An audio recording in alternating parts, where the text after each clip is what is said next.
una economía en Europa que va de pena. Y el caso de Marruecos es un buen ejemplo, porque lo que hoy es un país mucho más pobre, es un país que ya nos está comiendo la tostada en el sur. Pero no nos la está comiendo porque sean más jóvenes siquiera, es que nos la están comiendo porque nosotros nos hemos negado a competir. ¿Cómo funcionan las macroeconomías? En España, ¿cuántos activos financieros hay? 3 billones de euros aproximadamente en activos financieros. ¿Sabéis qué rentabilidad han tenido de media los últimos 5 años? 2,45%.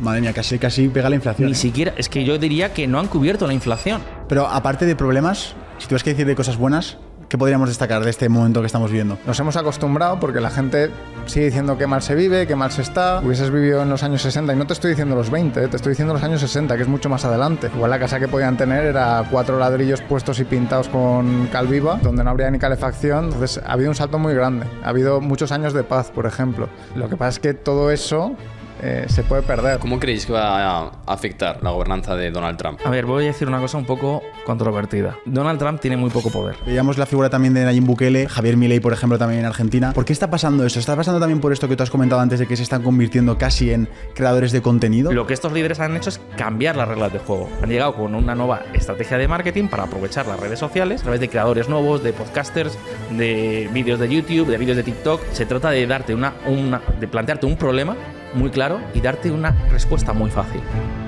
Habéis venido al podcast para opinar, para dar vuestro punto de vista. Entonces os lanzo un poco una bomba y es que hablemos del tema de Israel. Es una pregunta muy complicada. Voy a decir lo primero, ¿vale? Creo que Israel ha cometido excesos en el último año. Pero hay que entender de dónde vienen los excesos.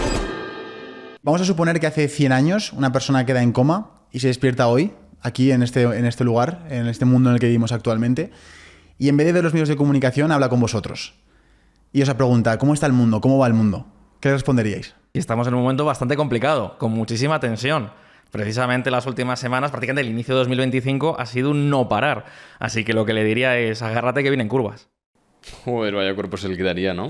Si te dijera, oye, ¿qué curvas vienen? ¿Dónde tengo que estar atento? Bueno, yo creo que en este momento, es decir, si nos preguntas, ¿dónde estamos? Ahora, nosotros vivimos en Europa, estamos en Europa y ahora mismo tenemos un problema enorme, ¿no? Porque por un lado tenemos una administración en Estados Unidos que ha dicho, oye, mira, no quiero saber nada de vosotros, paso de vosotros, encargaros de vuestros problemas. Pero claro, es que al otro lado de Europa tenemos a un señor que dice, oye, que parte de Europa es mía o al menos quiero controlarla, ¿no? Y en medio estamos nosotros, ¿no? Entre unos y otros estamos nosotros. Entonces, ahora mismo, ¿qué problemas tenemos? Pues bueno, yo creo que tenemos un problema de una amenaza seria. Una amenaza, oye, los gobiernos de Dinamarca, de Noruega, de Finlandia, de Polonia y de las 3 repúblicas bálticas, incluido el ejército alemán, están diciendo hay un riesgo serio de que haya una operación de guerra híbrida de gran calado o incluso una intervención de guerra convencional en los próximos años por parte de Rusia en territorio OTAN. Con lo cual, claro, si te están diciendo los servicios de inteligencia y los servicios de análisis que tienes este peligro, lo primero que tienes que hacer es prepararte. Primer problema. Segundo problema, tenemos una economía en Europa que va de pena. O sea, Alemania, que tradicionalmente era ¡wow! Alemania, el motor alemán. Bueno, 2 años en recesión, este año parece que también en recesión y la industria cayendo a plomo. Los últimos 5 años prácticamente un 15% abajo la producción industrial. O sea, ahí las noticias de Alemania es cierre de fábricas. Volkswagen está muy afectada, ¿no? Por ejemplo, y otras muchísimas empresas están cerrando fábricas y están despidiendo a un montón de trabajadores y anunciando recortes masivos en Alemania. Entonces dices, por ahí vamos mal también. Luego tenemos un tema de energía. Un tema de energía que dices tú, la energía lo mueve todo, ¿no? Al final no importa si hablamos de inteligencia artificial o de hacer tornillos, necesitamos energía. ¿Y qué ha ocurrido en Europa? Que nos habíamos hecho muy cómodos con un suministro ilimitado de gas ruso que nos llegaba por tuberías muy barato, eso se ha acabado y ahora tenemos unos precios de la energía completamente disparatados, prácticamente los más caros de todo el mundo. Con lo cual, claro, las familias están ahogadas, las empresas no son competitivas, las fábricas, pues dicen, muchas veces tienen que parar la producción porque no tienen capacidad de hacer frente a los costes energéticos. Tercer problema. Cuarto problema, ya hay unos cuantos, ¿eh? Cuarto problema, el envejecimiento. O sea, Europa ya hace mucho tiempo que se está convirtiendo prácticamente en una sociedad muy anciana, muy envejecida, con todos los problemas que ello implica, de dependencia, de salud, de pensiones. Es decir, y somos la tierra más envejecida del mundo después de Japón. Con lo cual dices, por ahí tampoco vamos bien. Y así podríamos continuar con una enorme lista de problemas. Así que si alguien en el futuro me pregunta, pues agárrate que vienen curvas. Pero aparte de problemas, si tuvieras que decir de cosas buenas, ¿qué podríamos destacar de este momento que estamos viviendo? Esa es una muy buena pregunta, porque además yo he cometido el error que siempre se comete en estos casos, que es básicamente ser terriblemente pesimista. Pero claro, como he hecho la pregunta... A ver, también le estás hablando a una persona de hace 100 años, que viene de la Primera Guerra Mundial. Claro. Que probablemente, claro. O sea, en España hace 100 años la gente no tenía retrete. Entonces... No lo tenía. Que bueno, que sí, que estaremos en un entorno complicado, pero que la vida es mucho mejor que antes, ¿no? Entonces... Que no es poco. No es poco, o sea, de hecho es mucho. El salto de productividad, de nivel de vida es que no tiene nada que ver. De hecho, yo hablaba con mi abuelo el otro día y me explicaba que en los años 60 no tenía frigorífico. O sea, ellos cogían y la comida que sacaban de... Comida que muchas veces producían ellos para sí mismos, en modelos de autoconsumo, porque además mi abuelo venía de un pueblo. Es verdad que en las ciudades era algo diferente, pero en los pueblos en los años 60 eran prácticamente tercermundistas. De hecho, es en los 60 cuando empieza a urbanizarse España, donde la gente se empieza a ir a las ciudades, cuando se empiezan a construir un montón de pisos, los famosos pisos franquistas que cuando vamos a cualquier ciudad están todos por ahí y es fácil identificarlos, se construyen a partir de los 60, 70, pero sobre todo por los 70, ¿no? Y es que mientras en Estados Unidos iban con coche, con aire acondicionado, en España no habían frigoríficos. Habría en Madrid, como mucho, Madrid, Barcelona, igual País Vasco probablemente, pero que la vida ha cambiado mucho. O sea, se vive muy bien realmente. El problema que tenemos es que existe un gran riesgo de que ese vivir tan bien, al que nos hemos acostumbrado, porque la gente sigue diciendo que mal se vive, que mal se está... crisis económica, los jóvenes no se pueden comprar una vivienda. Bueno, es que si hubieses vivido en los años 60, y no te estoy diciendo los 20, te estoy diciendo los años 60, que es mucho más adelante. Igual la casa que podían tener era 4 ladrillos puestos y pintados con cal viva, donde no habría ni calefacción, donde estarían todos durmiendo en el comedor de su casa, enfrente de una chimenea. Entonces ha habido un salto muy grande. Ha habido muchos años de paz, por ejemplo. Lo que pasa es que todo eso se puede perder. No sé si tú te acordarás, había como un gran líder que decía, no sé si era Reagan precisamente, que decía que la libertad se da por hecha, ¿no? Como que los pueblos tienen que valorar la libertad y defenderla, porque el pueblo que pierda la libertad probablemente no la recupere, o no la recupere en mucho tiempo, ¿no? Entonces, probablemente lo que le diría a una persona de hace 100 años es: hemos conseguido todo esto, vivimos de forma espectacular. Probablemente ahora mismo una persona promedio en España, no sé si depende del país de Latinoamérica, pero probablemente una persona promedio viva mucho mejor que la persona más rica de hace 100 años. La persona más rica de hace 100 años tenía un cáncer y no se moría.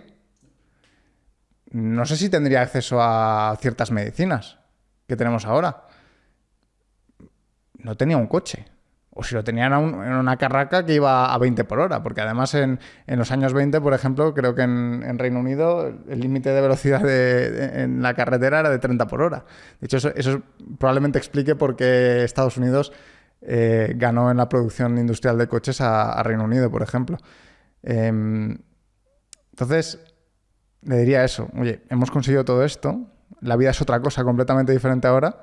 El problema es que podemos perderlo, ya sea por guerras, ya sea por conflictos internacionales o por el colapso demográfico, que eso da para mí es la mayor crisis, muy por encima del cambio climático, por ejemplo.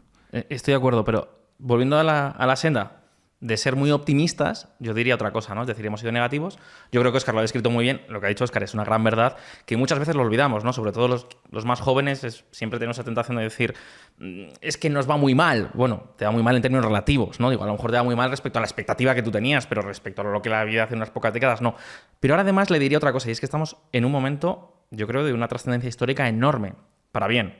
Es decir, yo me imagino lo que fue la primera bombilla que dio luz, ¿no? O sea, cuando Edison y toda la industria norteamericana estaban desarrollando lo que es la electricidad, las bombillas, la luz, donde por primera vez la noche ya no era una oscuridad total, ¿no?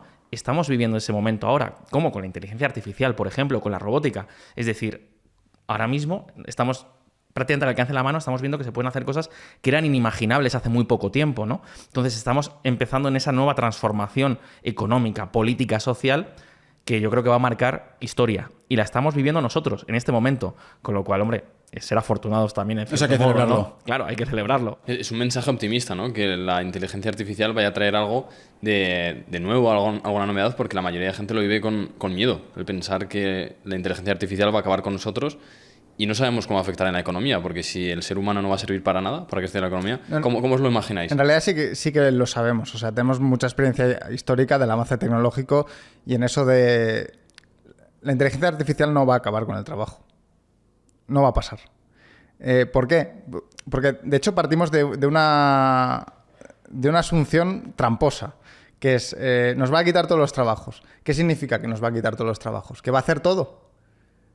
¿Se hace todo? Si digamos que hay un sistema de inteligencia artificial robótico capaz de hacer todo, porque si hace todo es que no hace falta nada más. Si no hace falta nada más es porque todas nuestras necesidades están satisfechas. Si todas las necesidades están satisfechas, ¿para qué hace falta el trabajo? Claro, ahí sería Ahora ya un gran entraremos. debate espiritual y filosófico. No. Objetivo. Bueno, para sentirte útil igual, ¿no? Bueno, tú puedes ponerte y hacer pinturas si te sientes útil para ti mismo, ¿no? Claro, tendrían que replantear qué significa ser útil, ¿no? Porque como que los últimos años lo hemos orientado la utilidad al trabajo.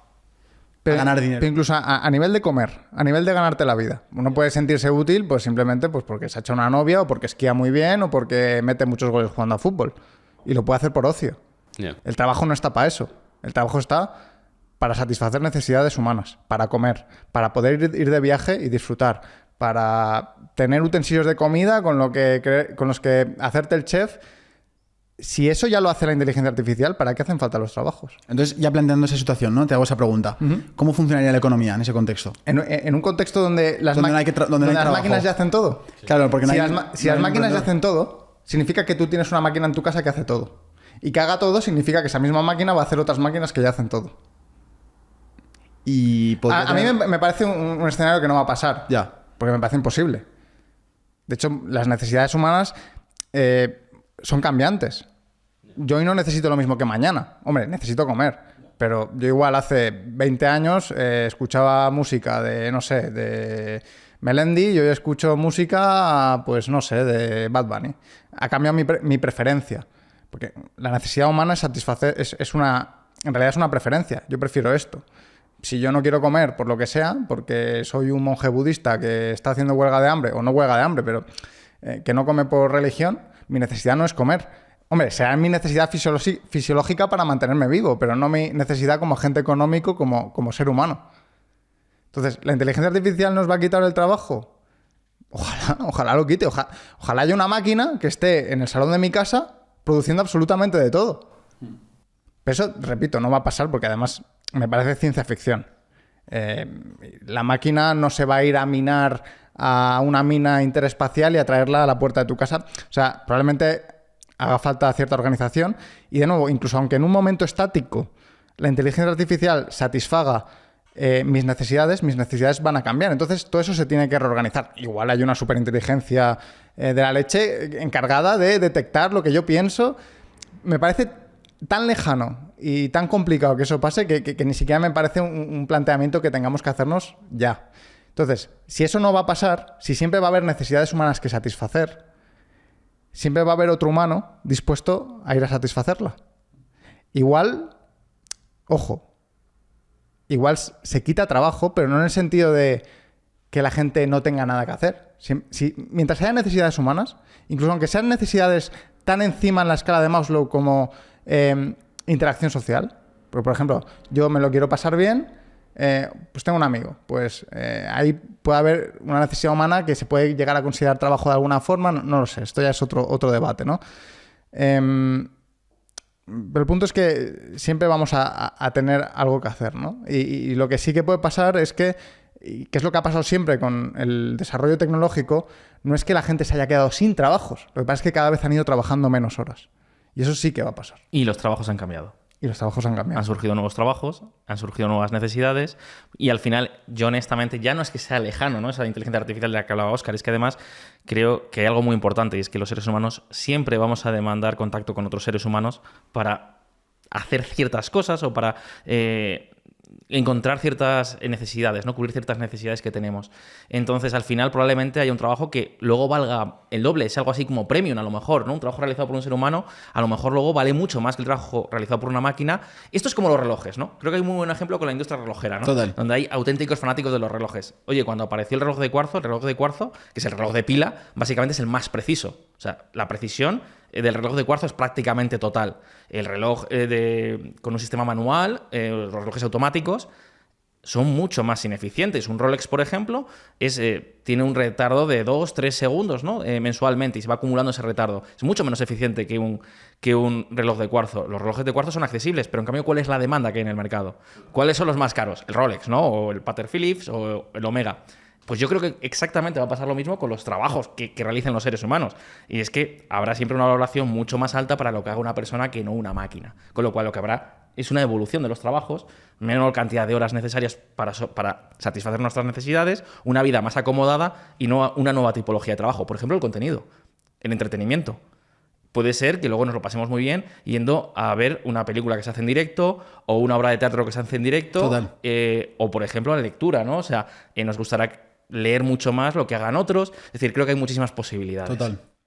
El avance tecnológico y el avance económico, porque hablar de avance tecnológico es hablar de avance económico, lo que hace es llevar a la sociedad hacia arriba en la escalera de la pirámide de Maslow.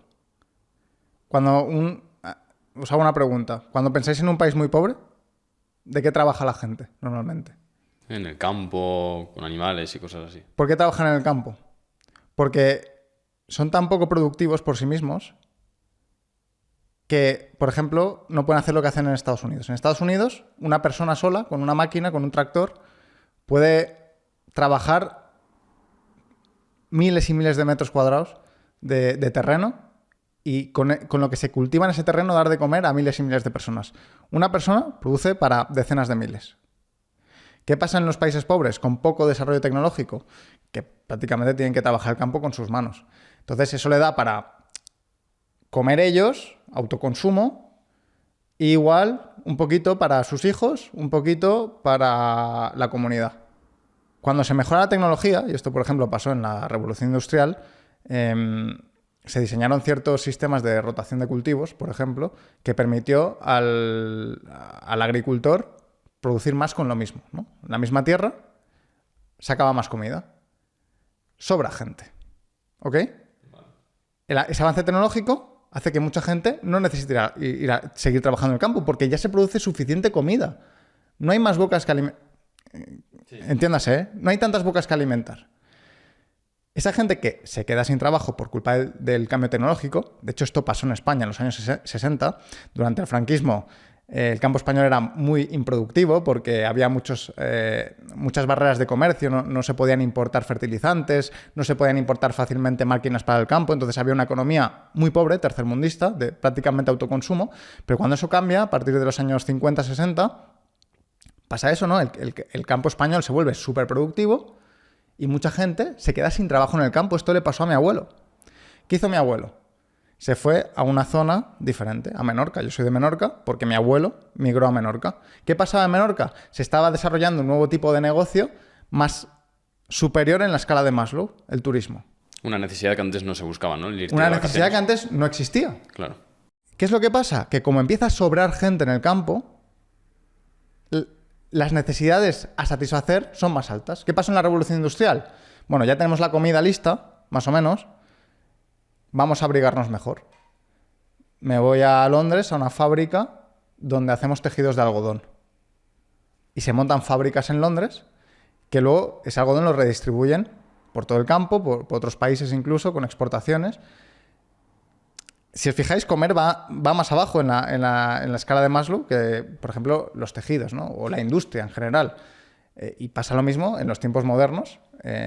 Por ejemplo, ahora mismo comprar ropa es muy accesible. Yo me voy a Primark y tengo ropa a montones, muy barata. Pero cuando yo era niño, y hablo yo que tengo 27 años, pero cuando yo era niño, yo me acuerdo que en mi casa la ropa se arreglaba. Se me rompía la ropa y se me arreglaba, no se compraba otra nueva. El típico parche, ¿verdad? El típico parche. Porque no éramos tan ricos, no había tanto desarrollo tecnológico. Sin embargo, ahora, como la ropa es muy barata, mis necesidades ya empiezan a ser diferentes. Ahora mi necesidad es ver vídeos de YouTube. Que era un trabajo que no existía hace muchos años. Que era un trabajo que no existía hace muchos años. Pero precisamente como ahora producir ropa es tan barato, porque los chinos y otros países han permitido hacer eso tan barato, ahora el que se dedicaba a tejer ropa, el sastre en España, se puede dedicar a otra cosa. Ha perdido su trabajo. Pero ahora se puede dedicar a otra cosa, que es, por ejemplo, yo igual en otra vida hubiese sido sastre o hubiese trabajado en la obra, pero yo ahora soy youtuber. Tengo un canal de economía, otro de política, pero porque se me permite eso, porque ya se han cubierto las primeras necesidades, me voy a la siguiente. Entonces, si aplicamos todo esto a la inteligencia artificial, lo que va a pasar es que cada vez iremos subiendo más en la pirámide de Maslow. Solo por ser justos hay un pequeño problema, porque muchas personas que nos estén viendo dirán, sí, pero os estáis olvidando de una cosa muy importante, y es que la transición no es tan sencilla. Es decir, el problema, lo que nos dice la historia es que todas las revoluciones tecnológicas han sido para bien. El problema siempre es la transición. Es decir, porque es verdad que se van a destruir muchos puestos de trabajo y no es tan fácil reciclarse. Una persona de 40 años que de repente está haciendo un trabajo y es sustituido por una máquina o por una inteligencia artificial, de repente dice, ¿y ahora qué hago? Es decir, ese es el problema que tenemos ahora y un problema que va a tocar abordar en los próximos años, básicamente porque además creo que la inteligencia artificial y las nuevas tecnologías vienen con muchísima velocidad. Entonces, ese es el problema. Pero a medio y largo plazo lo normal es que todos estos cambios sean para, como dice Óscar, para bien, ¿no? O sea, para que tengan un impacto muy positivo. Hablando de más cosas que viviría esa persona que se acaba de despertar en esta sociedad actual, seguramente se metería en las redes sociales. Bueno, primero se lo explicarían lo que son las redes sociales, ¿no? Y verían que hay demasiada información en cuanto a todo lo que pasa fuera de su propio lugar donde está viviendo. Es decir, vería un montón de vídeos sobre Donald Trump, vería un montón de vídeos sobre lo que está pasando en Ucrania, sobre lo que está pasando en X país. Y tengo dos preguntas aquí. En primer lugar, ¿hasta qué punto esa globalización de la información es algo positivo para el ser humano? Porque antes yo creo que no nos enterábamos de tantas cosas y creo que vivíamos un poco más tranquilos. Y en segundo lugar, ¿cómo le introduciríais a todo lo que está pasando y por qué ven tanto la cara de este señor que se llama Donald Trump y por qué está haciendo tanto revuelo? Yo creo que hay un poco efecto champán, si me lo permitís explicarlo así, ¿no? O sea, yo creo que las redes sociales han llegado, de repente ahora todo el mundo las está usando y de repente se está creando muchísimo contenido de todos los tipos y de todos los colores, ¿no? Y entonces lo consumimos frenéticamente. Yo entiendo que esto con el paso del tiempo se irá relajando, porque es verdad que ahora las redes sociales están aportando una cosa muy buena, que es mayor transparencia, mayor fiscalización de las instituciones públicas, una mayor libertad de expresión. Todo esto lo está aportando las redes sociales. Pero también es cierto que está generando nuevos debates.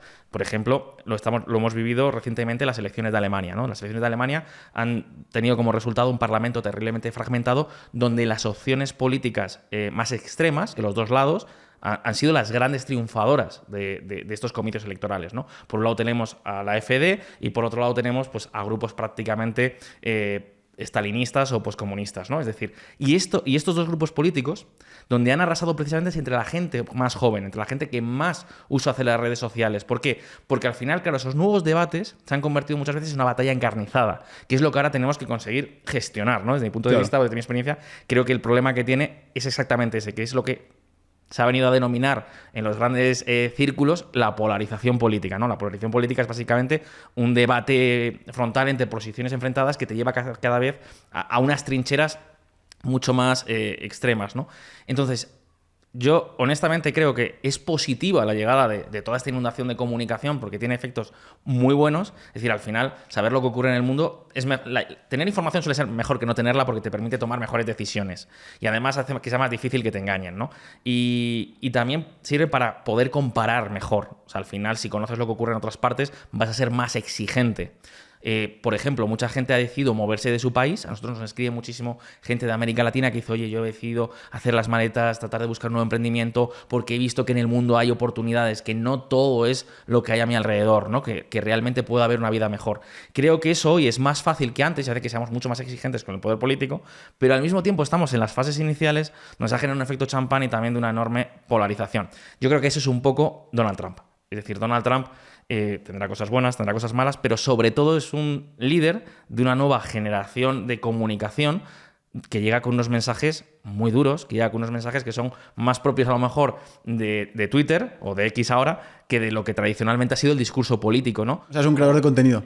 Claro, se ha convertido prácticamente en un creador de contenido porque ha llegado a mucha gente que antes no participaba en el proceso electoral. Claro. En Estados Unidos la política nunca ha sido algo muy popular frente a lo que podamos pensar. Anda. De hecho, la participación electoral en Estados Unidos siempre ha sido muy, muy baja.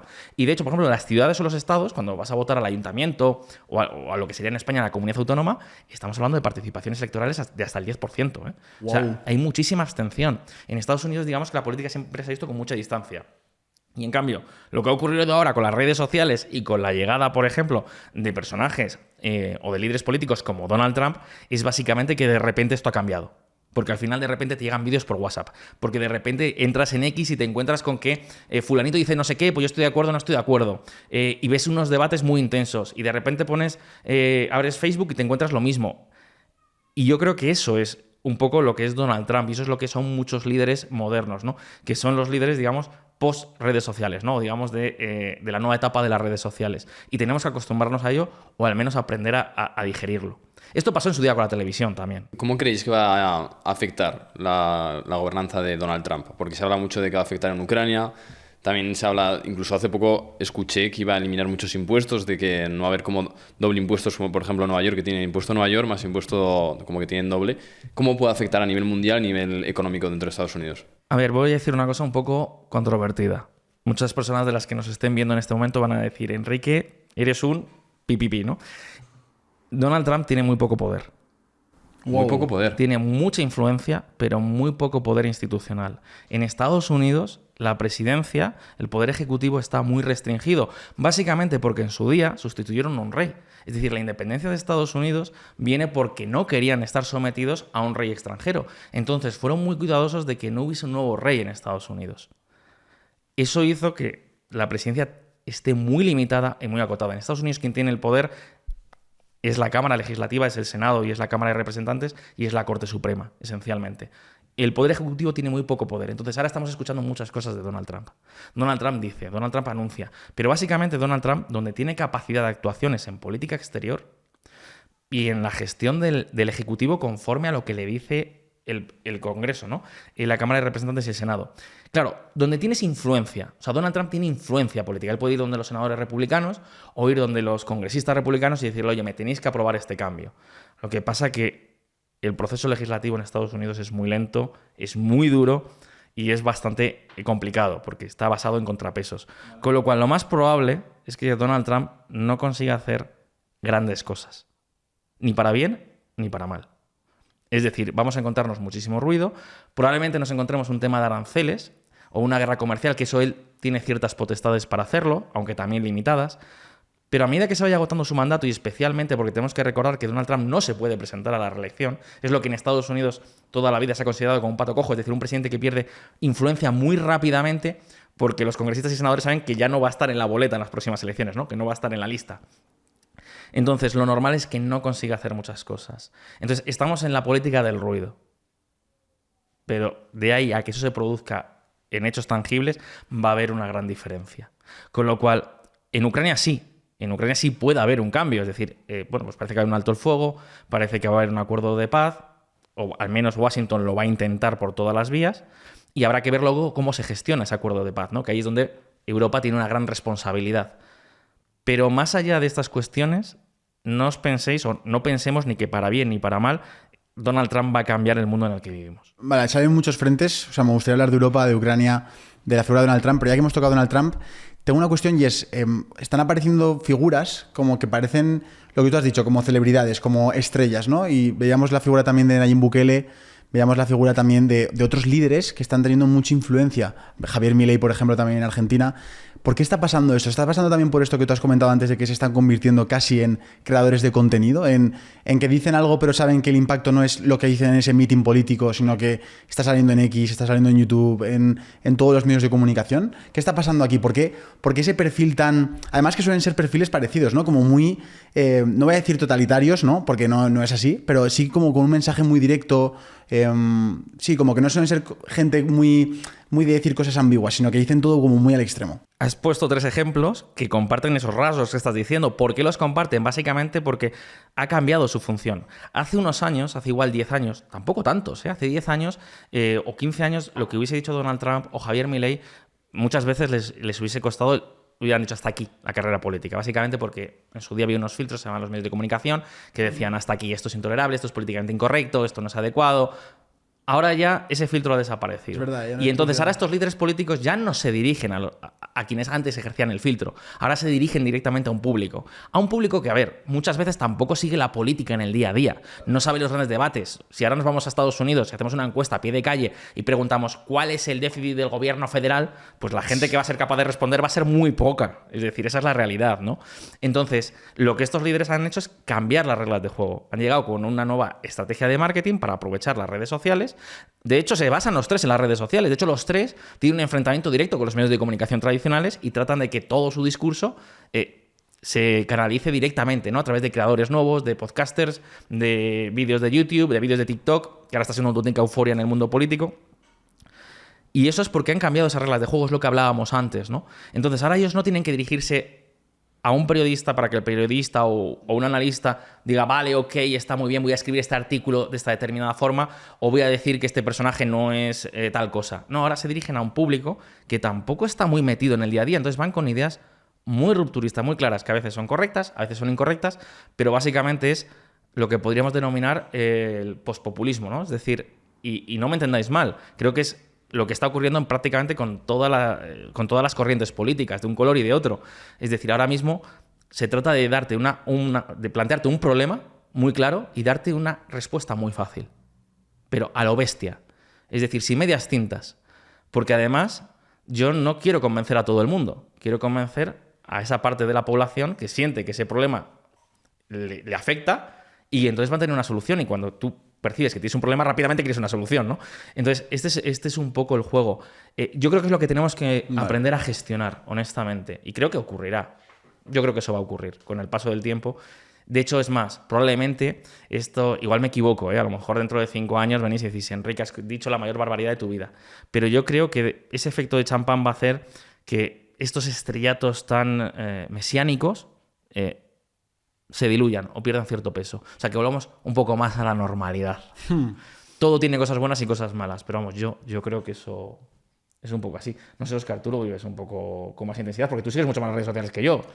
Nah, a mí me gusta me gusta meter caña por Twitter, pero sí, no, o sea, creo que da para eso. Cuando democratizas la conversación política y el periodismo tiene sus partes malas y sus partes buenas. También tiene una parte buena, que es que ahora mismo la información fluye a lo bestia. Entonces, cuando uno se quiere informar, puede comparar diferentes puntos de vista de forma muy sencilla. Antes tenía el diario y veía lo que ponía el diario y, bueno, luego igual si se leía algunos libros y tal, podía informarse de forma diferente, ¿no? Pero es eso, creo que tiene sus ventajas y sus problemas.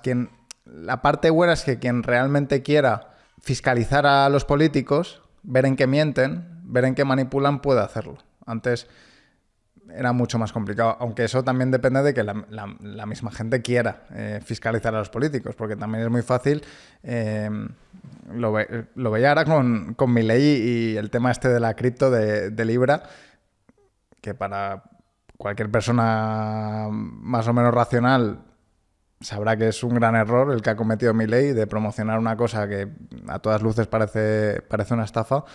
Y había gente defendiendo eso y yo, chico, o sea, vale que te guste Milei. Yo también creo que Milei está haciendo cosas muy buenas, pero no tengo una venda en los ojos. Puedo ver lo que hace mal y le critico. Y he hecho he hecho varios vídeos criticando cosas de él que no me gustan. Entonces, bueno... De hecho, es igual, es la nueva fase, ¿no? O sea, ahora hemos entrado en la fase de la idolatría, por así decirlo, donde todos nos identificamos con ciertos personajes y decimos son lo mejor del mundo, y ahora la siguiente fase, o al menos yo creo que lo que hay que promover es que sea la fase de la exigencia. O sea, de la crítica, de la exigencia, del te estoy viendo, voy a utilizar redes sociales para seguir exactamente lo que haces y ser muy exigente contigo, ¿no? Yo confío en que eso va a ser así. Pero aún así, ¿no opináis que hay cierta manipulación de los medios? Porque, por ejemplo, pongamos el caso de la guerra de Ucrania. Hizo mucho ruido, estaba todos los días en la prensa, andaba en todos los sitios. Ahora no se escucha nada de la guerra de Ucrania y sigue estando la guerra. Entonces, ¿pensáis que hay cierta manipulación, no sé de qué personas ni de qué tipo de entes, pero que hacen que estas cosas se silencien o se reactiven otra vez? No, el incentivo de los medios es a crear noticias, no a que esas noticias sean buenas. Porque básicamente viven de la publicidad y en publicidad cuantas más visitas tengan, cuantas más clics tengan, cuanto más todo... si son medios que, sobre todo, si además viven de la publicidad institucional en buena parte, algo curioso es que la publicidad institucional muchas veces se paga por número de visitas. Entonces, cuantas más visitas tenga un medio que recibe publicidad institucional, mucho más dinero va a ganar, incluso aunque la información que da sea mala. Luego también está que, por ejemplo, la publicidad institucional altera el mensaje. O sea, si tú recibes el 50% de tus ingresos de lo que te paga el gobierno y lo que te paga el gobierno lo decide X partido político... Vas a tener cuidado. Evidentemente. Lo que la gente tiene que entender es que la mayoría de medios convencionales tienen afinidades políticas muy determinadas y eso tampoco es malo. O sea, yo quiero saber la línea editorial de un medio. Yo quiero saber que la SER es del PSOE y lo sé. Eso no quiere decir que todo lo que vayan a decir es falso, pero quiero saber de qué palo cogen. Quiero saber que nunca van a criticar al PSOE porque viven de su parte, pero igual la SER puede ser bueno para criticar a algo que haga mal el PP, algo que haga mal Vox. Entonces, todo el mundo tiene que entender un poco de qué pie cojean los medios tradicionales, sobre todo para analizar ciertas noticias, ¿no? Pero sobre todo te diría que la parte de las redes sociales es muy buena porque permite la independencia. En nuestro caso, por ejemplo, los youtubers no recibimos ningún tipo de publicidad institucional. O sea, nosotros recibimos dinero de los anuncios de YouTube, que los decide YouTube, y luego de empresas que pagan anuncios y que suelen ser empresas que están bien, ¿no? Entonces, y que no tienen un mensaje político determinado porque además no les interesa. Las empresas, lo normal es que cuanto más neutras políticamente sean, mejor. Entonces, por ahí... en caso de youtubers, en caso de tuiteros, ahí sí que probablemente yo me fiaría más de la opinión o de no tener un sesgo editorial muy claro, incluso malicioso. Y evidentemente luego también hay de todo, ¿no? O sea, hay youtubers que, y conozco casos que, bueno, que básicamente lo que hacen es... inventarse historias para que suenen muy bien, te hacen vídeos que, wow, súper fascinantes y se han inventado la mitad del contenido, ¿no? Entonces, bueno, también hay ciertos incentivos malvados, pero bueno, yo creo que en el largo plazo, y creo que es algo que en nuestro caso nos ha funcionado muy bien, el intentar ser siempre lo más fieles a la verdad y con nuestros sesgos propios incluso, o sea, porque tampoco es una cuestión de ser neutral, yo no soy neutral, yo creo que hay cosas que están bien y cosas que están mal. Yo creo que un país con muchos impuestos lo está haciendo mal. Y lo creo... Y puedo dar argumentos objetivos. Es decir, mira, este análisis económico, por ejemplo, cuando se sube el salario mínimo en España, el Banco de España hace análisis que está muy bien y dice, mira, es que esto ha contribuido a que se creen menos empleos. Y esos son análisis estadísticos, que los hacen profesionales, estadistas. Entonces, ¿estoy yo a favor de esa subida del salario mínimo? Pues hombre, si los datos objetivos que yo leo me están demostrando que no está ayudando, pues no. Y ahí no voy a ser neutral. Ahí no te voy a decir cosas buenas y cosas malas. Hombre, si tiene alguna cosa buena igual te la cuento, ¿no? Pero yo no voy a ser equidistante. O sea, yo creo que hay cosas que funcionan y cosas que no funcionan y te lo voy a contar. Es que esa es la diferencia entre ser neutral y ser objetivo, ¿no? Claro. O sea, el que diga que somos neutrales, miente. Nadie es neutral. Un profesional de medio de comunicación o de un youtuber, cuando elige de qué tema va a hablar, ya te está teniendo un sesgo. Eso no es malo. Eso es algo muy bueno. Lo que hay que ser es objetivo, ¿no? Es decir, que si no mentir con los datos, no mentir con la información, el no tratar de manipular a sabiendas de que lo estás haciendo. Es decir, hay que ser objetivos y eso es lo que lleva trabajo. Pero el neutral, no somos neutrales. O sea, al final, si hay una dictadura en Cuba, pues yo denunciaré la dictadura en Cuba. Es decir, no voy a decir, bueno, cosas buenas y malas de la dictadura en Cuba. No, yo diré, de entrada es una dictadura. ¿Tendrá alguna cosa buena? No lo sé, pero de entrada es una dictadura. Y eso es lo primero que voy a decir y es el mensaje más importante que voy a defender, ¿no? De todas formas, respecto a lo de Ucrania, me parece un muy buen ejemplo. ¿Realmente los medios de comunicación han manipulado con Ucrania? Fíjate, yo aquí discrepo, creo que no. Creo que lo que ha ocurrido es algo muy distinto.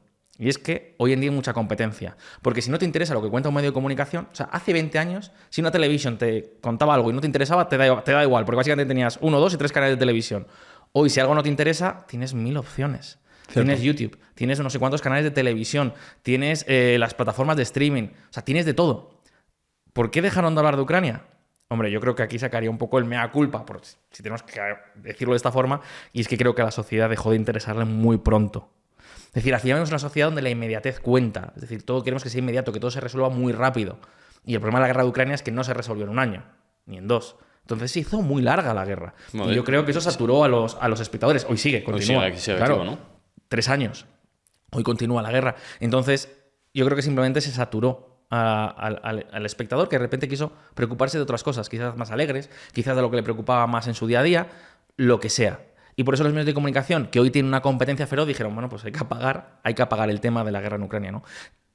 Esto plantea problemas, porque al final hemos tenido una guerra en Europa, estamos teniendo una guerra en el corazón de Europa, una guerra muy importante, es decir, es una guerra que yo nunca pensé que iba a vivir probablemente quizás ni en todo el mundo, pero desde luego no en Europa. Estamos hablando de una guerra con artillería, una guerra que recuerda muchísimo a los conflictos de la Segunda Guerra Mundial. Una guerra donde de repente se arrasa con ciudades enteras y donde avanzar cada kilómetro implica unas bajas terribles y donde vuelve a haber avanzadas de infantería. Son cosas que no se veían desde hacía décadas. Nos habíamos acostumbrado a que la guerra moderna era básicamente una intervención de una potencia utilizando la fuerza aérea con misiles de precisión, atacando determinados objetivos y como mucho con unos operativos de fuerzas especiales o de infantería limitados.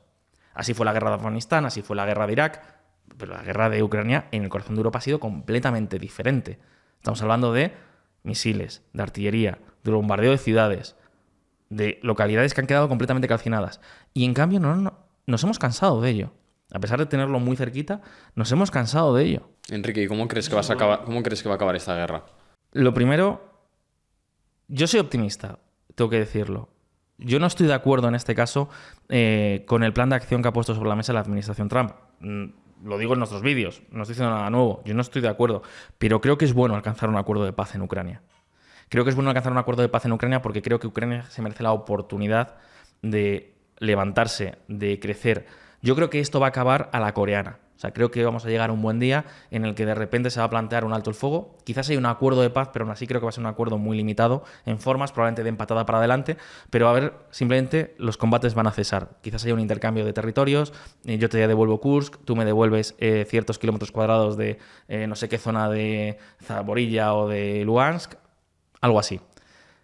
Y a partir de ahí, creo que Ucrania tiene la oportunidad, con la asistencia sobre todo de Europa, de convertirse en lo que Corea del Sur se convirtió cuando llegó un alto el fuego con Corea del Norte, porque de hecho Corea del Sur y Corea del Norte técnicamente continúan en guerra. Nunca hubo un acuerdo de paz, simplemente un alto el fuego.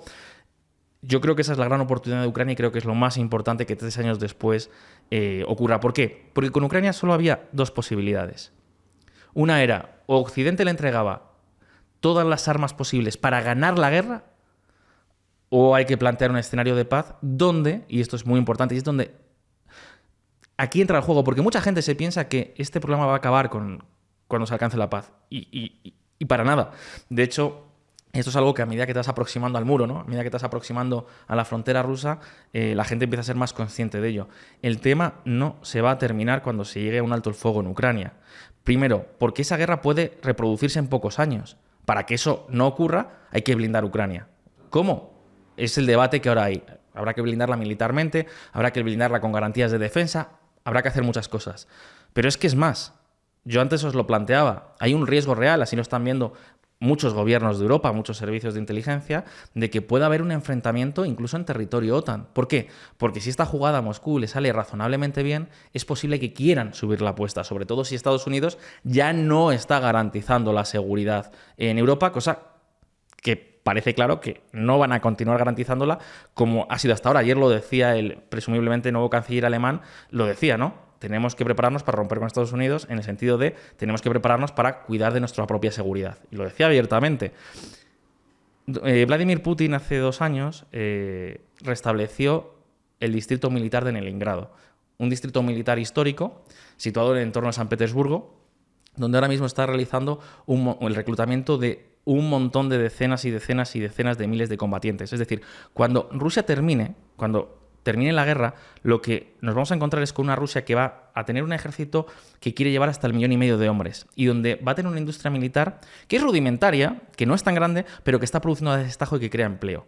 Y eso a los autócratas, a los dictadores, y Vladimir Putin es un dictador, generalmente no les gusta perderlo, porque les gusta la estabilidad, que no haya grandes saltos bruscos, que no haya una posible crisis de repente si las empresas militares tienen que despedir a gente. Entonces, eso parece que no va a ocurrir. Entonces, lo más normal es que utilice los ingresos del petróleo y del gas para mantener ese tejido militar funcionando, ¿no? Entonces, lo que nos vamos a encontrar es con un ejército que se está reconstruyendo, que va a tener muchos más hombres que al principio de la guerra de Ucrania, que va a tener experiencia de combate y que va a estar desplegado en las fronteras europeas. Va a estar desplegado en la frontera con Finlandia, en la frontera con Estonia y en la frontera con Letonia. De hecho, os digo más, en estos momentos, esto en España se ve como algo muy lejano, ¿no? Pero en estos momentos, tanto Finlandia como las 3 repúblicas bálticas están pensando, han hecho público que están pensando en salirse del convenio de Ottawa. ¿Y qué dice el convenio de Ottawa? Que las minas antipersonas están prohibidas. Es decir, lo que nos están diciendo las 3 repúblicas bálticas y Finlandia es que quieren prepararse para minar completamente la frontera. En estos momentos, tanto Letonia como Lituania como Estonia tienen un plan conjunto por el que cada uno de estos 3 países está levantando cientos de búnkeres en la frontera para poder ser utilizados llegado el caso y ralentizar el avance de un hipotético ataque ruso hasta que llegasen refuerzos. Esto está ocurriendo y eso no va a cambiar el día que termine la guerra en Ucrania. Es más, esta amenaza puede subir de temperatura. Entonces, sobre todo si Estados Unidos no está en la mesa. Por eso, digamos, la salida de Donald Trump ha sido tan, de repente ha sido como a crear una catarsis tan grande en Europa, ¿no? Que en España yo creo que se ve con cierta distancia, pero en Europa ha sido como algo bastante alarmante. ¿Por qué? Porque si no está Estados Unidos, que es el único país con poder de disuasión real, un ataque a territorio europeo puede ser un ataque de guerra convencional o incluso de guerra híbrida total. Es decir, ¿qué puede ser un ataque de guerra híbrida total? Pues puede ser una ocupación con milicias, puede ser una sublevación de repente de gente uniformada que declara la autonomía de un territorio. Se puede producir de muchas formas posibles, ¿no? De hecho, así ocuparon Crimea, por ejemplo, sin ir más lejos, ¿no? En el año 2014. Entonces, esto es un problema que Europa va a tener para los próximos años. Entonces, ¿cómo creo que va a acabar la guerra en Ucrania? Bueno, yo creo que lo normal es que acabe con una Europa mucho más comprometida en seguridad y defensa, donde veamos claramente que los gobiernos van a empezar a gastar mucho más en armas, donde veamos que la Unión Europea va a cambiar ligeramente su discurso y va a empezar a financiar la adquisición de armas y la industria militar, donde nos empecemos a tomar esto mucho más en serio. Yo creo que para Ucrania esto va a ser positivo, es que hay un alto el fuego, creo que va a ser positivo, si se garantiza la disuasión, es decir, si se le da a Ucrania la garantía de que los rusos no van a volver a poder invadir el país. Porque claro, si no hay disuasión, Ucrania va a ser un desierto, porque nadie va a invertir un solo euro en un país que está expuesto a un nuevo ataque de Rusia, ¿no? Y ocurrió en 2014 y ocurrió en 2022. Entonces, creo que es muy importante garantizar la seguridad de Ucrania, pero al mismo tiempo eso va a plantear otro nuevo reto, que es el de nuestra seguridad del muro del este, de nuestra frontera rusa, que era algo que no habíamos vivido probablemente en muchísimas décadas, ¿no? O sea, que lo que estamos es un retorno a ciertas emociones o sentimientos de la Guerra Fría. Eso sí que creo que va a ocurrir. Es importante saber de todo esto, precisamente por lo que tú dices, para poder ser conscientes de la situación, ¿no? Y sobre todo en el ámbito económico, creo que es mucho más importante el hecho de saber cómo gestionar el dinero, cómo funcionan las macroeconomías, las diferentes formas de poder, pues eso, ¿no? De cómo funciona el dinero para poder protegerte de las posibles crisis, posibles movimientos económicos, porque ya vimos que una noticia, como por ejemplo la salida de Trump, literalmente modifica toda la bolsa entera, y a lo mejor lo que tú pensabas con tu plan de dinero, de inversión, por ejemplo, en este caso, que iba a pasar, de repente pasa todo lo contrario, ¿no? Entonces, ¿cuál es vuestra posición en esto? Y ¿cuáles son vuestros planes para poder ayudar a la gente a poder aprender más acerca de cómo funciona la economía? Países como España, por ejemplo, tienen una tasa de natalidad del 1,16%. Del 1,16, perdón, sin porcentaje. Es decir, cada mujer tiene 1,16 hijos de media. ¿Qué quiere decir eso? Que si de cada pareja nace un niño, ya estamos yendo hacia atrás. En una generación, la población se divide entre 2, a la mitad. Y esto suponiendo que la tasa de natalidad se mantenga, porque puede bajar. De hecho, lo que hemos visto hasta ahora es que está bajando en una pendiente que da miedo verla. De hecho, en los países en los que se supone que la gente tiene más hijos, en la India, en África, bueno, África no es un país, pero bueno, una región, es que ya están a punto de rebasar por debajo la tasa de reemplazo. ¿Qué es la tasa de reemplazo? Es la tasa que nos permite mantener la población constante, que depende del contexto de cada país, suele estar en 2,1. Es decir, hace falta que cada mujer tenga de media 2,1 hijos para que la población se mantenga. ¿Por qué 2,1 y no 2?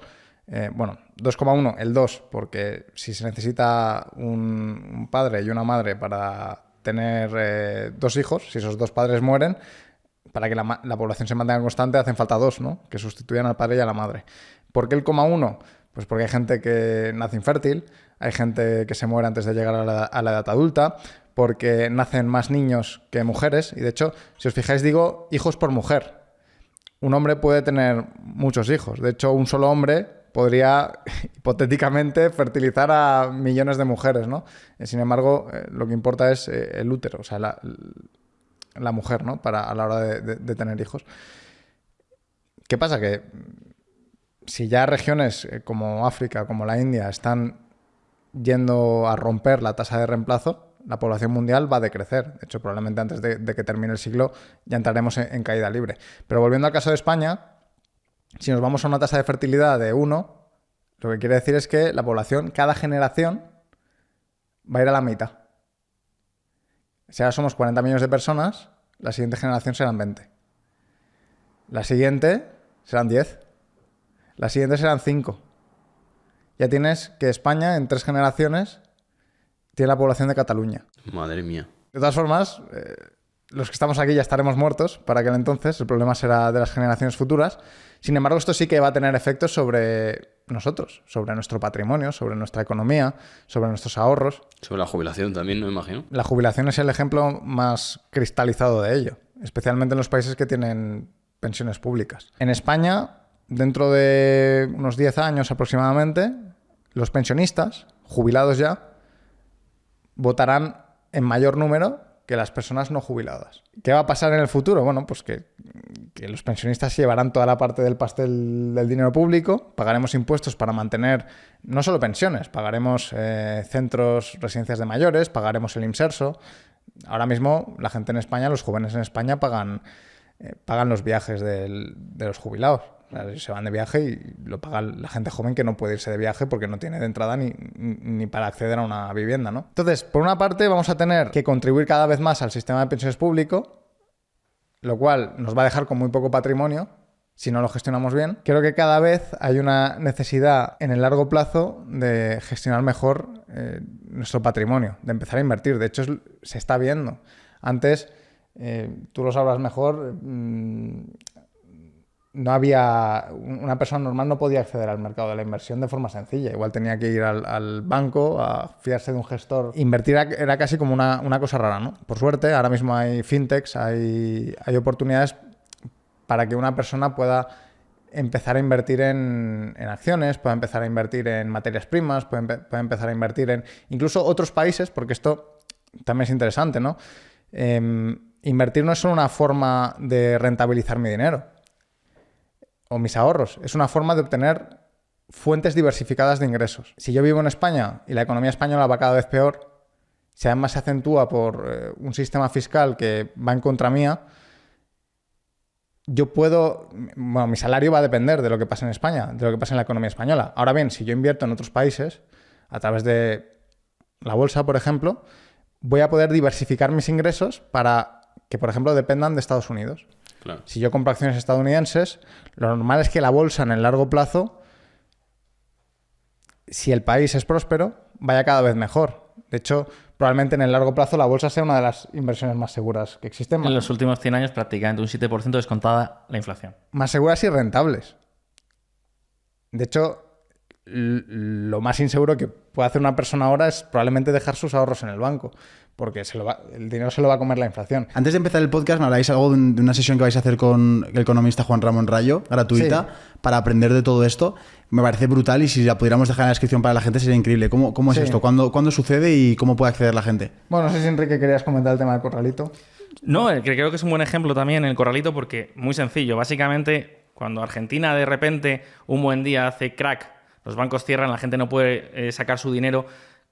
Lo que ocurre automáticamente es que cuando la gente puede volver a ir al banco, su dinero valía muchísimo menos, básicamente porque previamente era prácticamente una conversión 1:1 con el dólar y de repente luego ya era 1:3, 1:4, 1:10 y así fue devaluándose hasta alcanzar el 1.000 que prácticamente hemos tenido hoy en día, ¿no? Madre mía. Quien no perdió dinero en Argentina fue quien estaba invertido en bolsa. Quienes estaban invertidos en la bolsa argentina lo recuperaron en muy pocos años. Y quien tenía acciones de bolsa internacional, por ejemplo de Estados Unidos, de la bolsa suiza, de la bolsa de Francia, no perdieron nada. Es decir, quien tenía sus ahorros en el banco, un depósito, un producto a plazo, la cuenta corriente, que es más seguro, bueno, esa gente lo perdió todo. O la mayor parte de su patrimonio. En cambio, quien tenía acciones, quien formaba parte de ese capitalismo del que nos hablaba Óscar, esos no perdieron nada. Fueron los grandes ganadores, por ejemplo, de ese momento, ¿no? Y yo creo que esto, que ahora la sesión con Rayo es muy interesante, pero va un poco enfocado en la misma línea. Es que nos han contado una gran mentira. O sea, a todos nosotros nos han contado una gran mentira. Y la gran mentira se llama, básicamente, estado de bienestar futuro y pensiones. Esa es la gran mentira que nos han contado. Óscar antes lo decía muy bien, ¿no? O sea, a largo plazo el envejecimiento demográfico va a hacer que las poblaciones probablemente occidentales, tal y como hoy las conocemos, se contraigan, pero en el corto plazo plantean un reto enorme. Y si me lo permites, Óscar, voy a poner sobre la mesa porque quiero insistir sobre esto y pasamos ya a la sesión de Rayo y por qué hacemos esa sesión. Pero esto me parece muy importante. Un par de números. En España hay 48 millones de habitantes en estos momentos. 16 millones dependen del Estado directamente para cobrar su pensión o su nómina. Pasada, tú, 16 millones, 9 millones y medio de pensionistas, 3 millones y medio, algo más, de empleados públicos y desempleados, 2 millones y medio. O sea, 16 millones aproximadamente de personas dependen de una prestación, de un pago que el Estado le haga mes a mes. Pero esto es solo el comienzo. En poco más de 15, 20 años, lo que nos vamos a encontrar es con que los pensionistas van a crecer mucho. Van a crecer una barbaridad. ¿Hasta cuánto? Bueno, las estadísticas dicen que habrá 16 millones de pensionistas en España. Eso hará que de una población estimada de 50 millones, 21 millones de personas dependan directamente de la paga que les haga el Estado. Si sumamos niños, gente joven, gente que está estudiando, lo que nos encontramos es que básicamente la mitad de la población va a depender de un pago del Estado. Es decir, la otra mitad de la población va a tener que trabajar para pagar directamente a otra persona, bien sea un empleado público, un pensionista o una persona que por las circunstancias de la vida esté desempleada. ¿Qué quiere decir esto? Pues que no es sostenible. Yo le invito a cualquiera que nos vea a hacer los cálculos. No es sostenible. Su salario va a haber que repartirlo, dividirlo entre dos. Por eso el momento de prepararse es ahora y hay que empezar a poner en práctica la gestión de los ahorros, porque aquí en España suspendemos. Fijaos, y ya, Óscar, te dejo contar lo que vas a contar muy bien, lo de la clase con Juan Ramón, pero es que otro dato, ¿no? En España, ¿cuántos activos financieros hay? 3 billones de euros aproximadamente en activos financieros. La mayor parte del patrimonio de las familias españolas está invertido en productos que no generan rendimiento. Es más, los más atrevidos que invierten en fondos de inversión, por ejemplo, que hay unos 800.000 millones en España de fondos de inversión y productos equivalentes, ¿sabéis qué rentabilidad han tenido de media los últimos 5 años? ¿Una rentabilidad anualizada? Es que me tiraría un triple, pero vamos, muy poco. 2,45%. Madre mía, casi pega la inflación. Ni siquiera, es que yo diría que no han cubierto la inflación. No la han cubierto. Que han perdido dinero. ¿Por qué? Básicamente porque, honestamente, la cultura financiera en España es muy pobre. Entonces, la gente tiene un problema. No sabe discernir qué productos buenos y qué productos son buenos y qué productos son malos. Dónde invertir en cada momento. Se fían muchísimo de productos comerciales que les tratan de colocar en el banco de turno. Al final, el resultado es que, pese a que nos tenemos que preparar para un futuro donde va a hacer falta tener nuestros propios ahorros, porque esa es la gran verdad, es la gran mentira que antes os decía, ¿no? No os preocupéis de nada. Os jubilaréis, tendréis una pensión estupenda, vais a vivir muy bien. No. Lo más probable es que sea no. ¿Vais a tener una pensión? Sí, pero como decía Óscar, en términos reales es una pensión mucho más baja que ahora. ¿Por qué? Porque va a haber muchos más pensionistas y menos trabajadores en relación a esos pensionistas. Y además, también más gasto sanitario, más gasto en dependencia. Es decir, tenemos un problema de sostenibilidad de las cuentas públicas enorme. Esa es la realidad. Con lo cual tenemos que poner nuestro dinero a trabajar. ¿Pero qué ocurre? Que a la gente no le han dado las herramientas y no le han dado el conocimiento para poner su dinero a trabajar. Entonces, sistemáticamente en España se toman malas decisiones de ahorro. Entonces, esto es algo que en el equipo de la Visual Factory, de Visual Politics, de Visual Economic, trabajamos mucho, ¿no? Y llevamos años diciendo, ¿qué podemos hacer para poner nuestro granito de arena? Y ahí es cuando llegamos, ¿no?, a la sesión de Juan Ramón. Sí. Llega un punto en el que te das cuenta de la falta de educación financiera que hay. Es muy acusada, porque, por ejemplo, en España solo el 10% de la gente está invertida en bolsa, y muchas veces probablemente a través de fondos que sean engaños de los típicos bancos comerciales que meten productos que no son buenos, que los venden como de bajo riesgo, pero el riesgo es meterte en esos productos porque no te van a dar rentabilidad. Y básicamente, bueno, por poner comparativa, si en España es el 10%, en Estados Unidos invierte el 60% de la gente en bolsa, porque es una cultura completamente diferente. De hecho, en Estados Unidos, algo curioso que está pasando es que esa figura del capitalista está desapareciendo. Ya no existe esa dicotomía entre capitalista y trabajador, porque si tú te miras el 10% de los más ricos, antes era prácticamente todos capitalistas, empresarios. Ahora se está fusionando todo y están desapareciendo esos límites entre capitalista y trabajador, porque los trabajadores, como compran muchas acciones, son también empresarios. O sea, la bolsa es la forma de abandonar la clase trabajadora, el proletariado, si quieres, en términos marxistas, y pasar a formar parte del capitalismo, ¿no? Yo diría la inversión en general. La inversión no en solo general, renta sí. variable, sino también Sí, pero productos bueno, de renta fija bien analizados, claro. materias primas, Sí. incluso criptoactivos. Bueno, renta fija es como hacerte banquero, o básicamente. inmobiliario, exactamente. Sí. Bueno, si prestas a un Estado, bueno, más o menos. O sea, la cuestión es que probablemente la gente que nos está viendo en este momento dirá, vale, que sí, que ya lo sé, pero al final yo, ¿dónde voy a hacer? ¿Voy a irme a invertir en un hedge fund de no sé qué? ¿Qué hago con mi dinero? ¿No? O sea, al final esa es la cuestión. O sea, y ahí nos dimos cuenta de otro problema. Que es que, primero, bueno, en el sistema educativo, evidentemente, no nos cuentan nada. A mí, en la universidad, yo soy economista. A mí no me han hablado de bolsa a lo justo. Claro. No sabes de bolsa. Tú tienes que aprender por tu cuenta. Aquí podemos tocar un tema que lo tenía apuntado. He visto un vídeo que ponía ¿por qué la universidad gratuita perjudica a los pobres? Mira, pues Ahora si que quieres, luego le damos. Acabo de esto Sí, porque sí. es que eso da para otro melón. Está claro que por el sistema público no se puede. Igual hay másteres de inversión que pueden estar bien, pero te van a contar igual un poco sobre bolsa, y tampoco va a ser muy práctico, ¿no? Y hay que Claro, tener una dinero, pasta. evidentemente. O sea, igual hablamos de decenas de miles de euros, los másters, Bueno, los MBA. Y otro problema, ¿qué máster es bueno y qué máster no es bueno? Porque Exactamente. muchas veces te puedes gastar, y a mí me ha pasado esa experiencia, es decir, te puedes gastar mucho dinero en un máster que luego resulta que no es bueno porque al final no es lo que tienes en mente, porque no tiene un enfoque aplicado. A mí por eso me mola que hagáis iniciativas así, porque es como, si he visto que sois capaces de sintetizar mucha información compleja, como es la política, como es la economía, en vídeos divertidos de ver, supongo que una formación, en este caso, sobre cómo gestionar tus futuras inversiones, cómo diversificar esas inversiones, joder, voy a aprender mucho más, o al menos voy a asimilar bien la información que me llega, que es tan variada en todo esto. Entonces, para sintetizar a la gente, ¿qué fecha es? ¿Dónde pueden registrarse? Que supongo que dejaremos un link, ¿no? De alguna forma. Sí, no existen muchas alternativas. De inversión uno puede aprender con el tipo que muestra... Pero ¿qué has preparado? Pero cuenta No lo quiere decir, Enrique, que no lo quiere no lo decir. quiere decir. ¿Qué has No, Se lo guarda para él. explicarlo, para que la gente lo entienda. Porque si no, ¿qué he preparado? Pues hemos preparado una formación con la Universidad de las Hespérides, que es la universidad de la que Juan Rayo es decano. Y hemos preparado una formación que va a ser bastante extensa, que va a durar un año. Entonces, durante cada mes durante un año van a venir expertos profesionales de cada sector de inversión.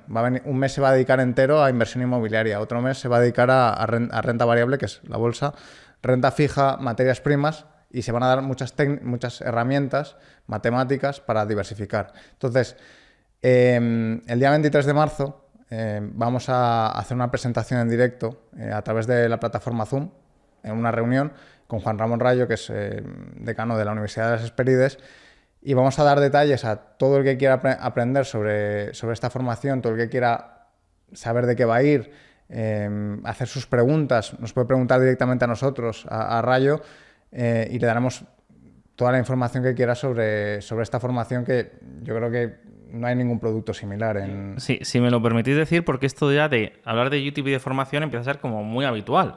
Nosotros hemos querido hacer algo bastante diferente. De hecho, yo diría que el programa que hemos diseñado no es un programa. Es el programa que a nosotros nos hubiera gustado, que nos hubieran enseñado hace muchos años para poder no solo gestionar nuestros ahorros, sino también, por ejemplo, para gestionar nuestro negocio o para gestionar la tienda en la que tienes o para poder cuidar de los gastos en el día a día o, por ejemplo, para mejorar tu carrera profesional. Es decir, que al final muchas veces nos faltan herramientas, porque antes lo decía, ¿no? Tienes muchos programas en la universidad, en centros especializados, pero que al final no van al grano, no terminan de ir al grano, no terminan de rematar. Nosotros lo que hemos buscado es hacer un programa exactamente durante largo, extenso, con los mejores profesionales y el programa que nos hubiera gustado a nosotros realizar para aprender de diferentes tipos de inversión. Es decir, para ser capaces de analizar productos de renta fija, para ser capaces de analizar el mercado inmobiliario y saber qué operaciones hacer y qué operaciones no hacer, para mejorar la gestión de nuestra empresa, a la hora de pedir financiación, a la hora de cómo gestionar la caja, también de renta variable. Vamos a tener profesionales con nosotros de primer orden. O sea, profesionales que están en activo, que están entre lo mejor de España y incluso muchos de fuera de España, que están entre lo mejor de lo mejor, con la idea de que cada mes aprendas de un campo muy especializado, muy concreto, las mejores herramientas para operar con él. Entonces eso es lo que hemos estado trabajando Buen menú. desde hace un tiempo, porque queríamos hacer algo diferente y entendíamos que esta era nuestra mejor aportación para a todos estos problemas que hemos hablado en este podcast, por ejemplo, la mejor forma de enfrentarnos es tener seguridad financiera, es tener nuestras espaldas bien cubiertas, ¿no? Y además, si tenemos un negocio, y no hay que olvidar que en España es una tierra de pymes y de autónomos. Bueno, la pyme típica es Claro. el fontanero, el Exactamente. electricista, el que hace páginas web, Y que nunca le han gana enseñado cierto dinero al herramientas. año y ese dinero lo guarda en la caja y no sabe cómo invertirlo, ni tampoco se fía de poner a alguien a gestionar el dinero. Entonces, si participa en esta formación, lo que va a aprender es, primero, diferentes mercados de inversión para no poner todos los huevos en la misma cesta. Y segundo, herramientas de todo tipo. Para la gente que nos esté escuchando, no esté viendo, dejaremos abajo el link en la descripción. Sí, yo les Vale. invito a entrar en la clase esta, que repítenos, Óscar. Sí, porque la gente va a tener muchas... va a ser el día 23 a las 7:07 de la tarde. Perfecto, Con lo pondremos aquí todo nosotros y abajo Rayo. detallado. Una duda que me ha surgido con el tema del colapso demográfico es si países vecinos a España se pueden aprovechar de esta situación. Es decir, si España baja la guardia, es menos productiva, la economía baja, países como Marruecos pueden ayudar a que entren en España, porque ahora también hay mucha polarización con el tema de la inmigración. ¿Qué opináis vosotros? Marruecos, o sea, el problema que vamos a tener en España va a ser la inmigración y la inmigración conflictiva. Pero es un problema que ya tenemos y que cada vez va a ir a más. Y otro problema que tú has contado, de hecho, tú has contado recientemente, has preparado una cosa súper interesante en Visual Economy, que tiene mucho que ver con el tema de Marruecos, y te lo recuerdo. Es que esa competencia ya está existiendo y no solo tiene que ver con un factor demográfico, evidentemente son más jóvenes y van a tener una ventana de oportunidad. Tiene que ver también con el entramado regulatorio que hemos creado. Y, por ejemplo, hay una diferencia entre el puerto de Tánger y el puerto de Algeciras que hemos contado en Visual Economy, que es brutal. Y es que el puerto de Algeciras, para que los que nos estén viendo y no lo sepan, era el puerto más importante, el puerto con más tráfico de mercancías de toda España. ¿Y qué está ocurriendo con él? Que les hemos impuesto a las navieras recargos, tasas de carbono y 1000 regulaciones y 1000 formularios, y lo que están haciendo es irse a descargar al otro lado del estrecho, a Tánger. Y ahí se están quedando como una parte del negocio, ¿no? Sí. Entonces, yo más que diría que evidentemente que es una competencia, pero ya no es una cuestión de factor demográfico. Es que el mundo se mueve. Es que o te mueves o pierdes. Y en este caso, pues da la sensación de que en Europa y en España pues hemos querido perder. Con lo que yo últimamente estoy llamando... es algo que todavía no hemos publicado, pero es algo que entre nosotros ya lo estamos conociendo, ¿no? Como las políticas del algodón de azúcar. Es decir, en Europa nos hemos acostumbrado a que todo sea, oye, paz, amor, felicidad, naturaleza. Oye, todo eso está muy bien, pero no tenemos que olvidarnos de que hay una economía productiva que hay que cuidar, que hay unos empleos que hay que mantener, que hay que ser competitivos en un mundo que no para. Y el caso de Marruecos es un buen ejemplo, porque lo que hoy es un país mucho más pobre, es un país que ya nos está comiendo la tostada en el sur. Pero no nos la está comiendo porque sean más jóvenes siquiera. Es que nos la están comiendo porque nosotros nos hemos negado a competir. No todo tiene por qué ser negativo. O sea, Marruecos puede llevarse fábricas españolas en el buen sentido. En el sentido de, yo soy una empresa que fabrica en España y necesito, no sé, fabricarme los tornillos. Y en España, para hacer tornillos a buen coste, la gente no está dispuesta a asumir el salario que sí que están dispuestos a asumir en Marruecos. Y esto no es malo. O sea, aquí hay ciertos sectores políticos que hablan de que las fábricas se vayan como algo malo. Bueno, depende de qué fábricas. O sea, pero ahí ya estaríamos compitiendo con China, ¿no? Si estamos hablando de cosas como es la fabricación. Claro, o sea, el objetivo de un país que pretenda ser próspero no es competir con China para fabricar tornillos. El país que quiere ser próspero tiene que fabricar cohetes que vayan a Marte. ¿Sabes? O sea, aquí volviendo al caso de Trump, que Trump se ponga como una furia porque las fábricas de ensamblaje de... Voy a decir microchips, pero va a sonar como muy avanzado, pero las fábricas de ensamblaje de la funda de este iPhone, hombre, yo no sé si es muy buena idea para Estados Unidos que los estadounidenses se pongan a fabricar fundas de iPhone, porque...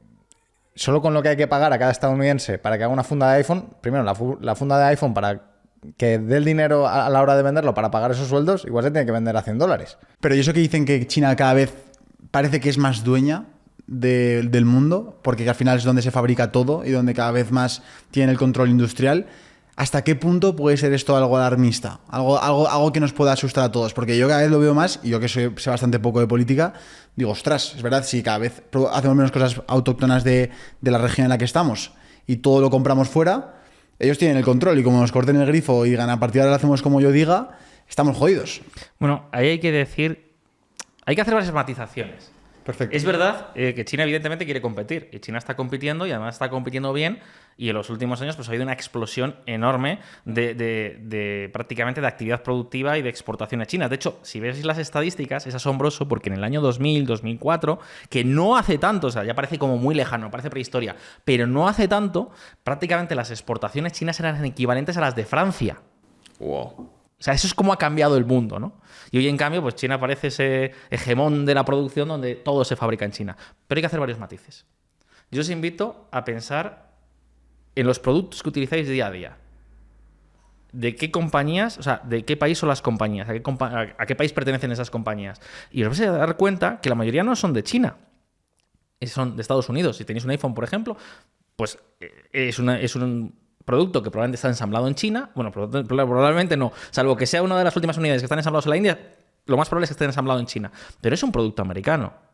Y el microchips que lleva el iPhone, pues estará fabricado probablemente en Taiwán por una empresa taiwanesa que tiene lazos pues, con Apple y de hecho Apple tiene centros de investigación en Taiwán, ¿no? Pero si pensáis en Nike, si pensáis en McDonald's, en Burger King, si pensáis también en la industria europea, en los coches, es decir, muchas veces lo olvidamos, pero que China produzca ha hecho un favor a nuestras empresas y ha permitido que muchos trabajadores en Estados Unidos y en Europa ocupen otra posición en la escala de valores, lo que antes hablaba Óscar, ¿no? Pero resulta que las empresas, que son en última instancia quien tienen todo el sistema productivo, quien obtienen los beneficios, son mayoritariamente occidentales. Entonces, primero haría este matiz. El segundo matiz que haría es que es verdad que China de repente absorbió prácticamente toda la inversión internacional en la fabricación y generó grandes clústeres de fabricación. Pero en los últimos años esto está empezando a cambiar y está empezando a cambiar por varios motivos, ¿no? Uno podemos decir pues, que el gobierno de Xi Jinping ahora ya es más rico y está preocupado a lo mejor de tener más influencia política y eso preocupa más a empresas y a gobiernos occidentales y entonces dicen, oye, hay que irse de China y hay que buscar alternativas precisamente para no depender tanto de ellos, ¿no? Como decías. Pero también otro motivo muy claro es que los salarios en China han crecido y de repente actividades que era productiva, que eran competitivas hacer en este país asiático, de repente ya no lo son, ¿no? Entonces, ¿qué está ocurriendo? Bueno, pues si nos vamos a los datos de inversión extranjera en China, lo que vemos es que las multinacionales de todo el mundo han empezado a cambiar China por otros países. ¿Qué otros países? Por ejemplo, México. México ha acaparado un montón de inversión internacional en los últimos años y, de hecho, ya ha superado a China como el mayor proveedor de Estados Unidos. O sea, hoy en día, el mayor proveedor internacional de Estados Unidos ya no es China, es México. ¿Por qué México? ¿Por la mano de obra o...? Pues porque México tiene una mano de obra que ya es más barata que la mano de obra china y encima está mucho más cerca de Estados Unidos y además no hay ningún riesgo geopolítico. Y ni siquiera hay un riesgo de seguridad de suministro, es decir, no hay hutíes que pongan en riesgo el barco que transporta contenedores, ¿no? Sino que realmente está al lado de la frontera. Entonces eso se ha producido en los últimos años. Es un fenómeno brutal. Pero no solo podemos hablar de México, ¿no? Que ahora Trump se quiere... Que ahora Trump se quiere cargar, curiosamente, cuando es algo muy bueno para Estados Unidos. Pero bueno, eso ya es una historia rocambolesca. Pero, por ejemplo, también ha ocurrido con Turquía. Turquía para Europa se ha convertido en esa especie de México en los últimos años, una gran potencia industrial que ha acumulado muchísimas industrias porque está muy cerca de Europa. Pero también, por ejemplo, podemos hablar también de países asiáticos como Indonesia, como la propia India o como Vietnam, que están acaparando cada vez un mayor volumen de inversión. Es decir, lo que antes iba mayoritariamente y aplastantemente a China, hoy ya no va a China. Con lo cual, eso en los próximos años va a empezar a cambiar, ¿no? Yo creo Y que Marruecos es un Y Marruecos caso de es un eso. ejemplo. Marruecos es un ejemplo. Lo que pasa es que si tú no quieres competir, pues al final la parte buena se termina convirtiendo en la parte mala, ¿no? Que es yo creo que antes lo que nos apuntaban, ¿no? Pero lo que pasa es que hoy estás muy bien queda. No, pero es que también es verdad que... Con la guerra que pegas en Twitter. Pero es que muchas empresas llevan sus fábricas a Marruecos. Sí, que es verdad. Que Fábricas de bajo valor añadido, es que los una broma, españoles es no una quieren broma, hacer, es me una refiero. broma. O sea, Es que una broma. Marruecos tiene sus Sí, partes sí. malas porque... Como no quieras competir, ya veremos qué empresas terminan yendo a Marruecos. ¿Qué estás viendo tú, Enrique? ¿Qué otra parte estás viendo aquí en esta situación con Marruecos? Que dejas ahí entre líneas. No, a ver, vamos a ver. Es que yo creo que el tema de Marruecos es un tema bastante sensible, ¿no? O sea, es un país que es próximo, que es vecino, con el que tenemos muchísimas relaciones políticas, comerciales. Pero es un problema, en cierto modo, porque hay que decir también dos apuntes, ¿no? Por un lado, Marruecos no es un país libre, no es una democracia, al final es un país que se ha sometido a su casa real y es un país que tiene unos usos bastante autocráticos, autoritarios. Es decir, ellos tienen una agenda. Que no tiene por qué ser la buena vecindad. Y por otra parte, hay un problema migratorio también, muy, muy importante, ya no solo de población de Marruecos que venga a España, que, a ver, el tema de la migración, hablar de él siempre es muy complicado y siempre es controvertido, digas lo que digas, ¿no? Es evidente que la migración masiva genera problemas de integración cuando hay diferencias culturales amplias. O sea, yo creo que esto es algo que está demostrado. En Europa ahora mismo lo estamos viendo. Si no lo gestionas bien, esto puede terminar provocando que surjan partidos políticos muy radicales, que haya una enorme explosividad social. O sea, que esto lo estamos viendo en Francia, lo estamos viendo en Suecia, lo estamos viendo en Bélgica, lo estamos viendo en Alemania. Entonces, yo creo que con Marruecos hay que tener una buena vecindad, hay que buscar una buena vecindad, pero también hay que ser exigentes. Es decir, tenemos que saber que tenemos que competir y que Marruecos va a competir con nosotros. Y que si nosotros no queremos competir, pues perderemos y otros ganarán. Eso con Marruecos y con cualquier otro país.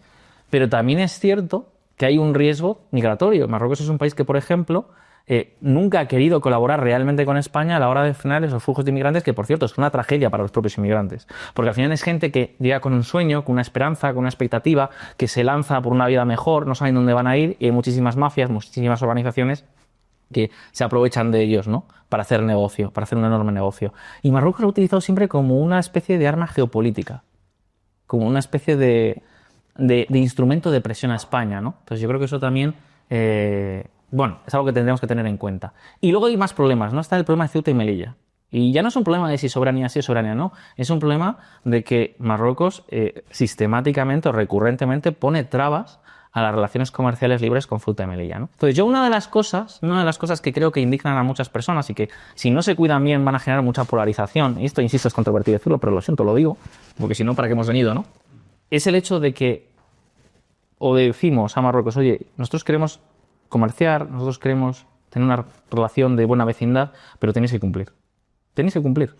Es decir, si nosotros dejamos que los productos marroquíes crucen el estrecho y lleguen a la Unión Europea, y también alentamos que nuestras empresas de bajo valor añadido se muden a Marruecos para generar empleo y prosperidad en Marruecos, vosotros tenéis que también ser corresponsables.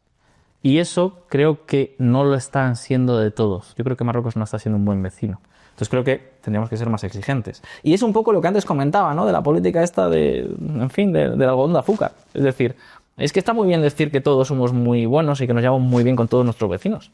Pero también hay que ser corresponsables y también hay que ser exigentes. Y en Europa se nos olvidó serlo hace mucho tiempo. Todos tenemos, por ejemplo, yo entiendo que la administración Trump, sea exigente que en Europa porque Europa no ha hecho los deberes en algunos campos, ¿no? Por ejemplo, Europa ha sido tradicionalmente un país muy proteccionista. Por ejemplo, Europa tiene aranceles hacia Estados Unidos más altos que los que Estados Unidos tiene hacia Europa. Eso no es justo. De la misma forma también que Europa, por ejemplo, pues nunca se ha preocupado mucho de su seguridad. Y ha dicho, bueno, que se encarguen los americanos, ¿no? Entonces yo entiendo que sin cruzar una barrera se genere esa presión. Y eso tiene que ser, pues, probablemente de Estados Unidos hacia Europa, pero también tiene que ser, pues, de Europa, en este caso de España hacia Marruecos. Y en principio creo que esa tiene que ser la forma de gobernanza internacional. Ser exigentes. Y en Europa, pues, se nos olvidó. Y entonces pues tenemos más problemas de los que deberíamos tener. Claro, cuando habláis de estos países que están en crecimiento, a mí siempre me viene esta vena un poco de pensar en la población, ¿no? Y aunque una economía parece que va hacia arriba y que cada vez, yo qué sé, ves marcas que están en el mundo asiático que cada vez crecen más y son más ricas, no paro de pensar en esas jornadas laborales que son inhumanas que están teniendo los trabajadores y casos como, por ejemplo, otro día salió una noticia de la empresa Shein, que es una gran productora de productos de textiles, como salía a la luz un reporte, una investigación que hicieron de trabajadoras que tenían que dormir hasta en la propia fábrica, ¿no? ¿Esto está mejorando? Es decir, esto que en un momento ya de repente sale a la luz de las producciones en Indonesia, que si en India, que si en China, que eran absurdas, pareció que se vio un poco de consciencia a eso, pero luego no sé en qué se quedó. Otra vez se volvió a ocultar la noticia o se volvió a archivar y ya no se habló más del tema, ¿no? ¿Cómo va ese tema respecto a la calidad de vida del trabajador? Ya no tanto la economía cómo va, sino la calidad de vida de esos trabajadores. Aquí hay un problema que es juzgar todo con los ojos de Occidente. Mi abuelo andaba a 17 kilómetros para ir a llevar agua al trabajo. O sea, 17 kilómetros. No sé si habéis visto los vídeos de Ibai haciéndose el Camino de Santiago, que se hacía 17 kilómetros y no podían más, ni él, ni Socas, ni ninguno que iba haciendo el Camino de Santiago, pues mi abuelo lo hacía todos los días. Nosotros vemos las imágenes de gente trabajando en fábricas y claro, lo comparamos con nuestros estándares y decimos, increíble. Bueno, pues que en China hace 40 o 50 años es que los niños se morían de hambre. Esa gente no se está muriendo de hambre. Y no estoy diciendo que eso sea un buen estándar de vida ni a lo que tengan que aspirar, pero ahí lo que tenemos que entender es que un país que se está industrializando, que está empezando a crecer económicamente, pues cada vez va a ir un poquito mejor. Pero claro, si nosotros cogemos y con nuestra mirada vemos a lo que, bueno, a la China igual no tanto, algunas zonas sí, pero vemos Bangladesh, por ejemplo, las fábricas de Bangladesh, decimos, qué barbaridad. Bueno, pues que España era así hace 80 años, que no era diferente, era el mismo nivel de vida, me refiero.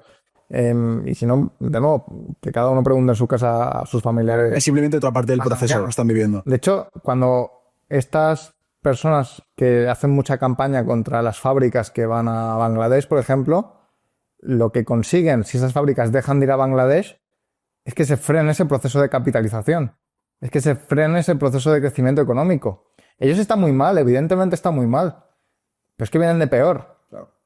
Y si les quitas lo que les ha servido para ir a mejor, es que vuelven a lo que tenían peor. Y dirás, bueno, pero es que las empresas podrían pagar más. Y yo, pues no sé si podrían pagar más, porque a precio muy barato, en Primark, por ejemplo, mucha gente compra. Si mucha gente compra, hace falta que se produzca mucho. Ahora bien, si mucha gente compra porque los precios son muy bajos, lo que se puede pagar a lo que se fabrica en Bangladesh es a un precio muy bajo, Claro. a una calidad de vida muy baja. Uno podría decir, no, bueno, pues que las empresas paguen más. Si pagan más, el precio va a ser más alto, porque aunque se nos venda que las grandes empresas ganan montones y montones de dinero, ganan montones y montones de dinero en valores absolutos, pero no en valores relativos. Es decir, ganan un porcentaje pequeño de cada prenda que venden. Si suben el precio un poquito, ya dejan de ganar dinero, ¿vale? O sea, ellos ganan mucho por rotación, porque venden muchas cosas con un margen muy pequeño, pero venden mucho. Si les suben un poquito el precio, también les sube el coste, acaba por no salir a cuenta. Entonces, si se sube el precio, automáticamente la gente compra menos. Si la gente compra menos, hay menos necesidad de producción. O sea, que estamos, entre comillas, nosotros nos quejamos de esa calidad de vida, pero también estamos incentivándolo con la compra. Evidentemente. Pero que tampoco es malo. Es algo positivo, es que esa es la cuestión. Y de hecho China es un buen ejemplo. Es decir, China hace 30, 40 años, básicamente el 90% de la población era muy pobre. Cuando decimos pobres, muy pobre. Tenía problemas incluso pues para comer regularmente y tener una aportación calórica que fuese completa.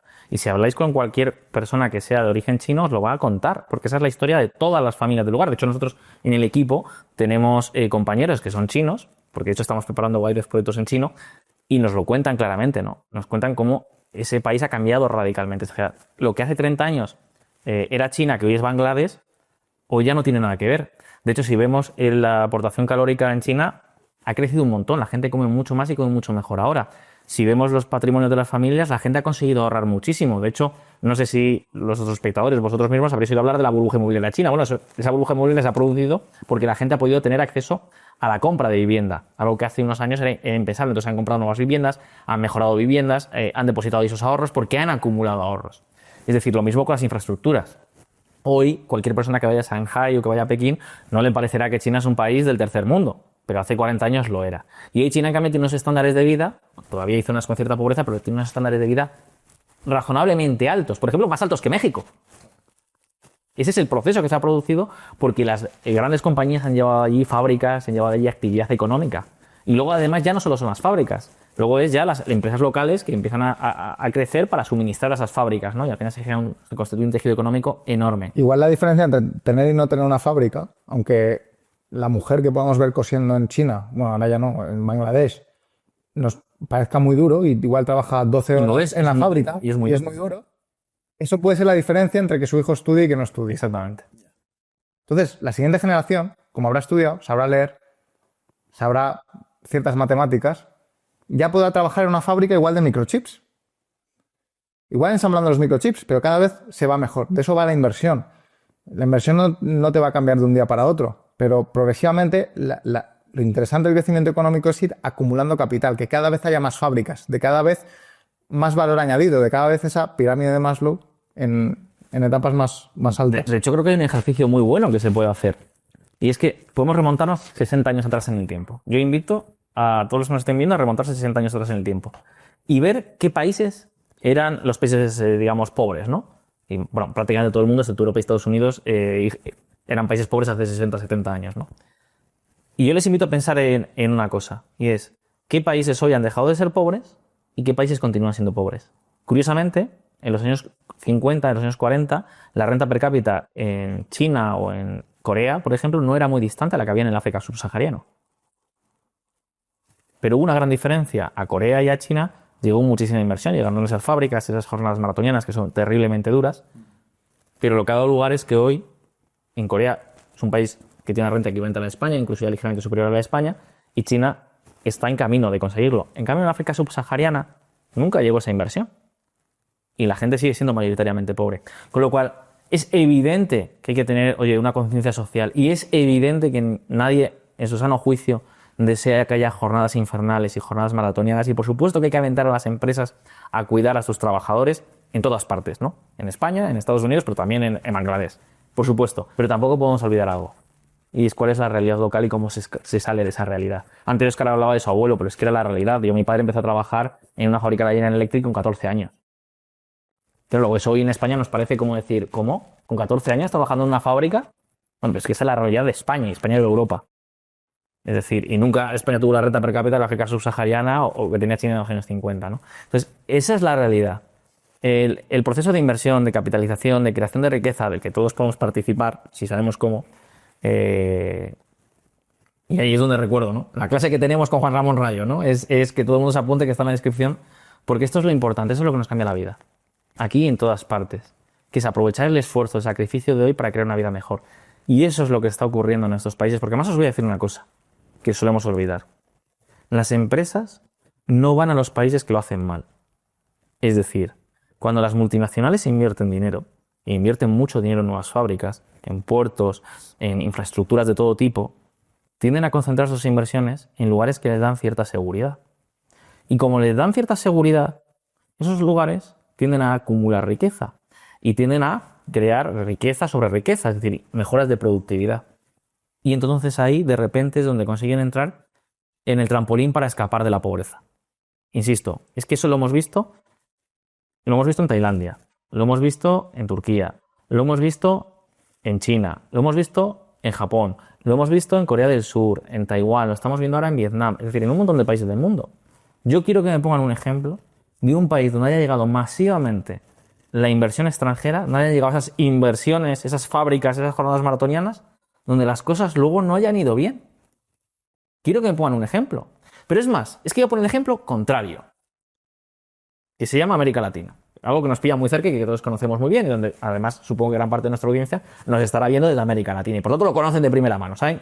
Que en este caso, vamos, que lo que decimos es leche transparente, botella blanca, ¿no? Vamos, al revés. Bueno, América Latina era mucho más rico que gran parte de Europa, que el sur de Europa era mucho más rico a principios del siglo XX que gran parte de Europa. O sea, había países como Argentina o como Venezuela que eran más ricos, o como Uruguay. Los venezolanos venían a comprar claro, ropa de Milán. Claro. De hecho, es más, Argentina, brevemente, a finales del siglo XIX, fue el país más rico del mundo. Fue muy brevemente el país más rico del mundo.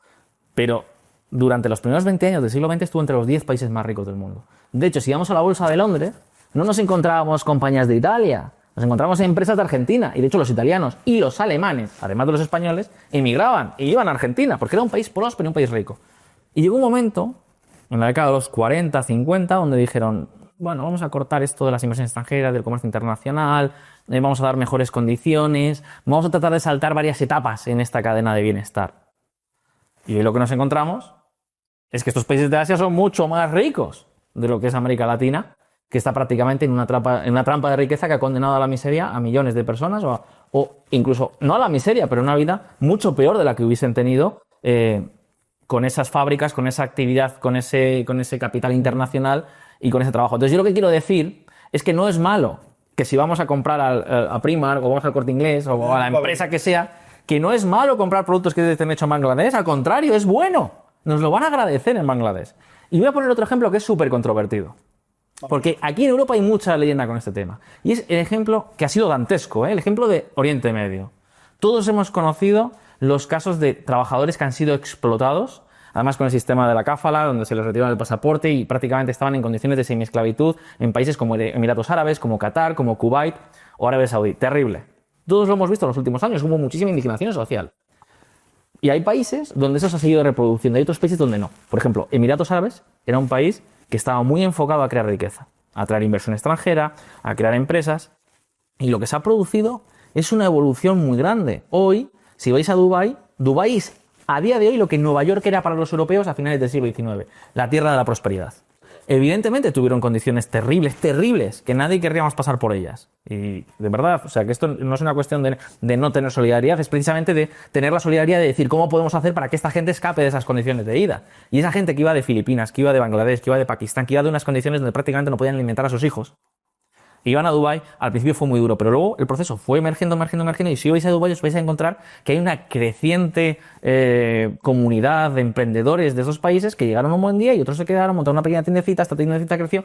El proceso que un día se llamó el sueño americano, hoy para muchos asiáticos, para mucha gente de la India y de Bangladesh, ha convertido en el sueño dubaití. Es decir, es el ejemplo más extremo que podemos encontrar, porque estos países no eran pobres y traían mano de obra en condiciones prácticamente de semiesclavitud de otros lugares, que es algo dantesco, moralmente reprobable. Además, no les importaba nada las condiciones laborales. Toda la denuncia al respecto, insisto. Pero incluso en ese peor de los mundos, la evolución ha sido positiva. Así que imaginaos cuando Apple, por ejemplo, contrata a Foxconn, que es una empresa taiwanesa, y le dice, oye, monta fábricas en la India para montarme los iPhones. Pues ya os garantizo yo que Apple se preocupa de que los trabajadores en las factorías de Foxconn tengan educación, que los niños, o sea, que los hijos de los trabajadores puedan ir al colegio, que puedan ir a la guardería, que tengan unas condiciones razonablemente buenas. ¿Por qué? Porque afortunadamente en Occidente, las empresas que hacen dinero y los consumidores que compran esos productos, tenemos conciencia social y demandamos precisamente comportamientos responsables, ¿no? Es decir, insisto, no hay ni un solo caso donde la inversión internacional masiva y la llegada de todas esas fábricas que han hecho que trabajadores se enfrenten a condiciones maratonianas haya sido malo para el país. Pero os puedo poner otro ejemplo, por favor, de un país donde se hizo esto y fracasó. Se llamaba Etiopía. Etiopía es un país que es conocido históricamente. Yo desde que era pequeño he sido conocido por el país de las hambrunas. Yo creo que es un país donde las condiciones de vida son muy duras. Hay hambre, hay guerra, hay guerrillas, hay secuestros, hay violencia. Es un país donde la esperanza media de vida, no sé en cuánto está ahora mismo, no tengo el dato, pero ya os digo yo que no llega a los 70 años, ni de lejos. Este país hace unos años intentó un proceso para replicar el modelo chino y estableció zonas de comercio para que la industria textil llegase y creara empleo en condiciones draconianas, es decir, las condiciones de jornadas muy largas, con muchos problemas. Bueno, luego hubo un problema con el gobierno, hubo una guerra, todo eso se frenó. Esas empresas no se marcharon, pero no siguieron invirtiendo en el país. Las cosas no han mejorado. Las cosas no han mejorado. Lo que me refiero es, y creo que quede claro, que si queremos buscar una salida a que la gente deje de ser pobre, lo que se necesita es capital, lo que se necesita es inversión y lo que se necesita es trabajo y rendimientos. Crecimiento económico. Crecimiento económico. Entonces, de verdad, no os sintáis mal cuando vais a comprar. Al contrario, si veis una etiqueta que pone Made in Vietnam o Made in Bangladesh o Made in Pakistán, decid, oye, estamos contribuyendo a que se produzca crecimiento económico en estos países y a que muchísimas personas escapen de la pobreza. Así se enriqueció España, así se enriqueció China, así se enriqueció Corea y así se enriquecerán pues todos estos países. Antes de acabar el podcast no podía salir sin haceros esta pregunta, y es, has hablado de que habéis venido al podcast para opinar, para dar vuestro punto de vista. Entonces os lanzo un poco una bomba y es que hablemos del tema de Israel. ¿Cómo veis esa situación?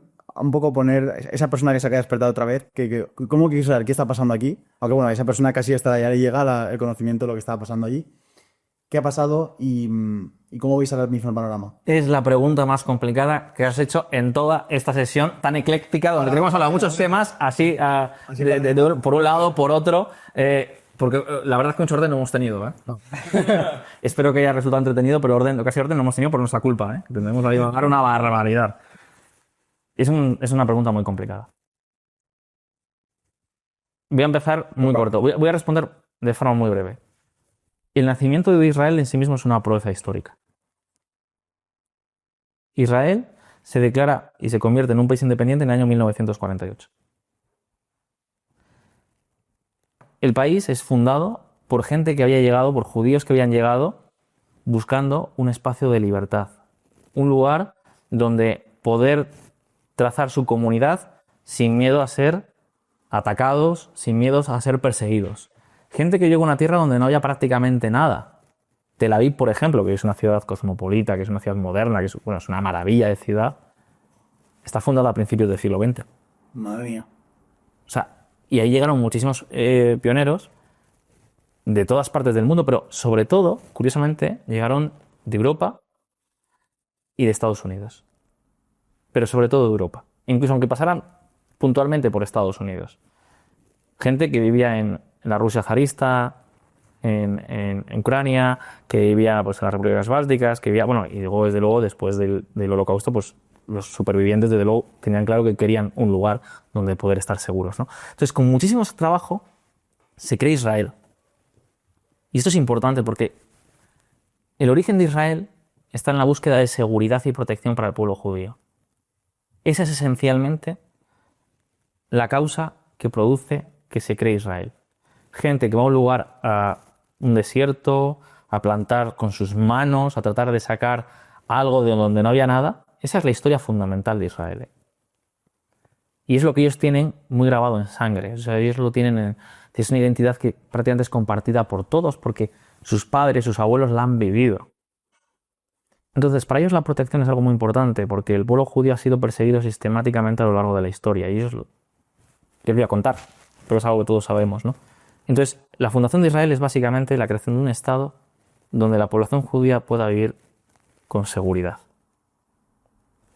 Cuando el Estado se crea en 1948 y se crea con un acuerdo reconocido por Naciones Unidas, es decir, se crea a instancias de Naciones Unidas. Cuando Ben Gvir pronuncia sus palabras, ¿no? De ya somos un Estado libre, el primer Estado judío de la historia, no son palabras literales, pero básicamente es lo que dijo, ¿no? Lo que estaba diciendo era, Naciones Unidas ha dicho que ok, que está bien que aquí se cree un Estado judío y también un Estado palestino, nosotros vamos a crear ese Estado judío, declaramos nuestra independencia y vamos a crear un Estado democrático y libre. Porque de hecho Israel siempre ha sido un Estado democrático y libre desde el primer día de su fundación. Automáticamente se enfrentó a una guerra. Automáticamente Israel fue invadido. Y fue invadido no por un país, fue invadido por Egipto, por Jordania, por Siria y por Irak. Madre mía. Se enfrentó a una guerra automáticamente. En el mismo momento de su independencia, se enfrentó a una guerra bastante cruenta que duró bastante tiempo. Se alcanzó un alto el fuego. Gaza por aquel momento era Egipto. Jerusalén era Jordania. El caso es que alcanzó un alto el fuego. 10 años más tarde, 12 años más tarde, a finales de los 50, hay otra guerra. La guerra del Canal de Suez. Y luego está la guerra de los 6 días. Y luego está la guerra del Yom Kippur. En todas estas guerras, Israel fue atacado porque los países árabes se negaban a reconocer el Estado de Israel. Es decir, que todas las familias en Israel no tienen que irse muy lejos, solo tienen que preguntar a sus padres y a sus abuelos para que hayan experimentado un montón de conflictos bélicos. Y para ellos Israel siempre fue lo mismo, el Estado que busca garantizar nuestra seguridad. Esto es importante para entender toda la historia. Es importantísimo. No estoy justificando muchas de las cosas que están ocurriendo, pero esto es importante para entenderlo. Entonces, cuando llega, en los últimos años, o sea, Israel Bueno, ha tratado de hacer cosas que... Por una cosa, que Israel no es que de repente metan a los judíos de repente y que donde nunca han estado. No, bueno, por la tierra judía, históricamente. O sea, que parece que Palestina es musulmana, pero que los israelíes llamaban Palestina donde ellos vivían. Claro, Palestina, de hecho Palestina, el origen, de hecho, si os vais al año 40 o a los años 30, las empresas judías de electricidad era pues la empresa palestina de electricidad. O sea, ellos consideraban que Palestina era el lugar geográfico, ellos se consideraban a sí mismos palestinos. O sea, que hayan vivido toda la vida, menos. Una perversión, ¿no? Pero es cierto que fueron una tierra donde no había nadie y fue un reclamo para gente que llegó buscando libertad y buscando seguridad. Bueno, esto va a ser también muy controvertido, porque Israel, voy a decirlo primero, ¿vale? Creo que Israel ha cometido excesos en el último año. Creo que ha cometido muchos excesos en el último año. Lo voy a poner sobre la mesa. Y soy una persona que me gusta mucho Israel, que admira todo el proceso histórico y todo el proceso de creación del Estado de Israel, y que además es un país que me encanta. Tengo que decirlo. O sea, si ahora me dijesis, Enrique, ¿dónde te apetece irte a pasar los próximos 7 días? Pues probablemente te diría, me encantaría irme a Israel porque de verdad es que me gusta muchísimo el país. Pero en los últimos años ha habido excesos, pero hay que entender de dónde vienen los excesos. Ha habido un conflicto permanente entre un Estado que ha sido atacado por muchos países vecinos y donde se han cometido muchísimos atentados terroristas. Y eso a nadie le gusta. A nadie le gusta que su hijo pueda ir a una discoteca y se corra el riesgo de no volver a verle. A nadie le gusta que su hijo coja el autobús y a lo mejor no vuelva a verle. Y esto ocurrió durante una época, porque hubo básicamente, a partir de los años 90 y principios de los años 2000, una epidemia de atentados suicidas en Israel. Incluso Israel ha tenido que enfrentarse a realidades como que el Irak de Saddam Hussein pagaba a las familias de los mártires. Recompensaba a los gobiernos extranjeros que recompensaban a las familias de los mártires. ¿Y quién eran los mártires? Gente que buscaba asesinar a otras personas inmolándose, ¿no? Con un chaleco bomba o lo que sea. Evidentemente, todos tenemos que ponernos en situación. Y eso, las sociedades se van caldeando y se van encabritando y se van generando odios y se van creando rechazos y recelos. Yo quiero recordarle a las personas que nos estén viendo que hay más de 2 millones de árabes, musulmanes, viviendo en Israel con total libertad. Tienen todos los derechos políticos y democráticos y tienen representación en el Parlamento. O sea, esto es importante tenerlo en cuenta. O sea, Israel no es un país que persiga a la gente por ser árabe o por ser musulmana. Hay 2,5 millones de personas en Israel, viviendo con todos los derechos políticos. Entonces, pese a todo, Israel ha ido dando pasos de cierta apertura. Por ejemplo, Ariel Sharon pues decidió que Gaza iba a ser autónoma. Sacó los asentamientos judíos, sacó a los colonos por la fuerza, mandó al ejército a decir: desalojáis las poblaciones que sean judías porque Gaza va a tener autonomía.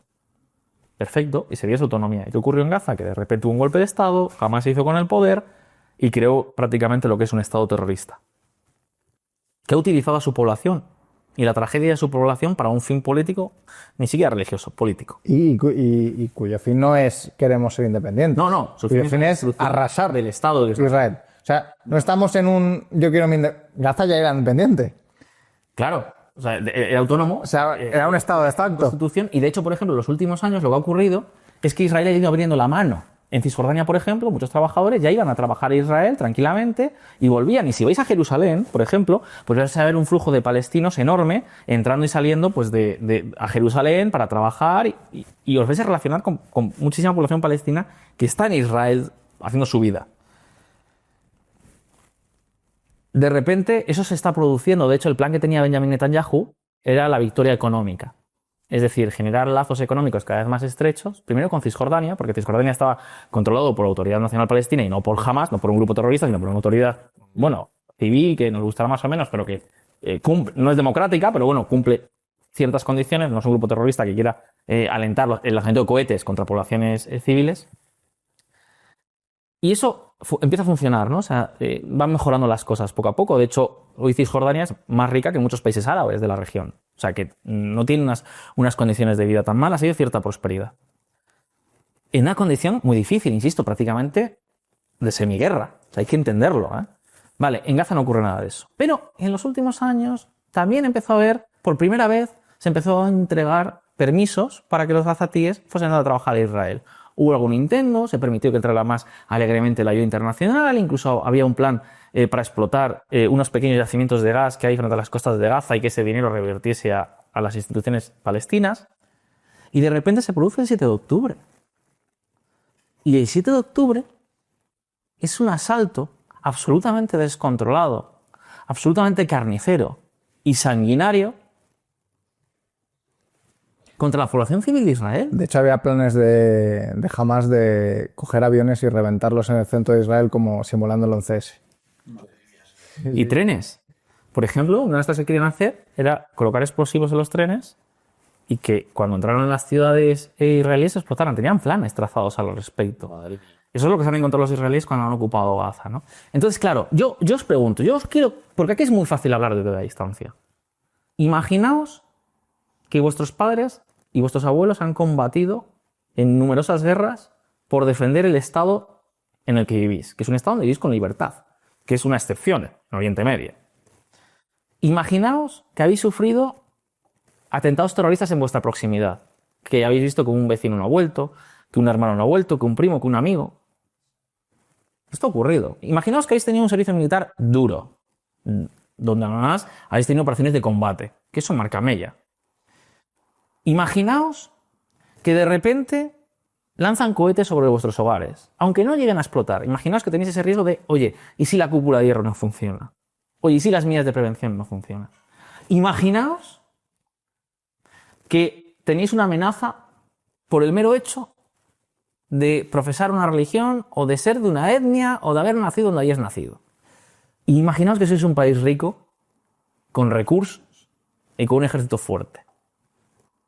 Yo os preguntaría, ¿cuál sería vuestra Y donde la negociación tampoco cabe. Claro, donde no hay negociación posible. Porque es que el enemigo es que no persigue un fin político de quiero estas tierras, como igual puede hacer Putin. Claro. El enemigo persigue Tu destrucción. tu aniquilación. Y además son fanáticos religiosos que como ellos juegan, no tienen ese horizonte temporal de, bueno, yo no me arriesgo, que me muero y no me quiero morir. Claro, si son fanáticos religiosos que les esperan 7 vírgenes después de morir, es que por eso ya te Imaginaos que no es Israel, que es Estados Unidos. ¿Cuál creeréis que es la respuesta de Estados Unidos ante todos estos ataques? O imaginaos que no es Israel, sino que es China. ¿Cuál sería la respuesta de China? Claro. Eso es importante. Se produce el 7 de octubre. Se masacran familias enteras. Se recuerda otra vez lo peor de épocas pasadas, que es que terroristas lleguen a un kibutz, a una zona residencial, a un pequeño pueblecito, y se pongan a disparar contra niños, contra ancianos, contra mujeres, contra hombres, contra todo. Hasta contra las mascotas. Esto fue un shock en Israel. Y desgraciadamente la respuesta ya no fue... ya no midieron. Pero porque yo creo que ningún país del mundo en esas circunstancias mide bien. Es prácticamente imposible. Lo siento. Esto puede ser polémico, controvertido. Habrá gente que me diga que no me acuerdo del dolor de las miles de personas que han sufrido esos ataques en Gaza. No, sí me acuerdo. Pero para entender los conflictos hay que entender a todas las partes. Claro. Y para entender los conflictos hay que entender perfectamente cuál es la realidad, porque si no, ni los vamos a entender ni vamos a encontrar soluciones. A Israel, yo desde mi punto de vista, salvo como he dicho en VisualPolitik, creo que Israel tenía el derecho a atacar a Hamas, de perseguir a Hamas y de buscar a los responsables de la barbarie del 7 de octubre. Creo que Israel se le fue la mano en Gaza. Pero creo que a cualquier país se le hubiese ido la mano. Y además creo que los culpables de lo que ha ocurrido en Gaza no era Israel, ha sido Hamas. Porque Hamas mantenía decenas y decenas y decenas de secuestrados, de población secuestrada. Y tú quieres recuperarlos, porque son tus hermanos, son tus primos, son tus vecinos. No. Pueden serlo. ¿Quieres recuperarlos? Joder, pero suena como que jamás es un colectivo rebelde. Hamas es un grupo terrorista.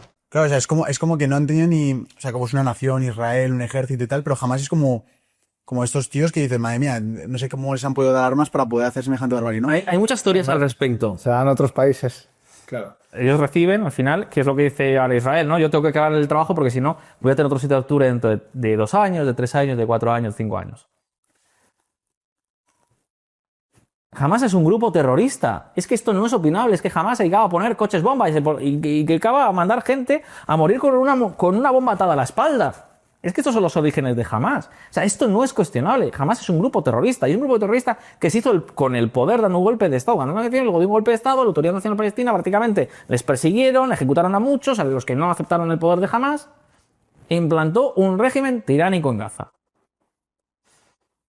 Y claro, a partir de ahí, pues por ejemplo nos encontramos con que gran parte de las ideas internacionales no han ido a desarrollar Gaza, han ido a desarrollar su aparato militar. Ya. Por ejemplo, igual la Unión Europea daba dinero para... o directamente enviaba tuberías de acero, del material que fuera, y con esas tuberías las cortaban y hacían misiles. Con nuestro dinero. Entonces claro, la cuestión es, hay que decir que Israel en los últimos años, porque curiosamente lo que ha ocurrido esta vez ha sido que por primera vez no ha habido una reacción árabe a la situación en Gaza. Y también hay que preguntarse por qué.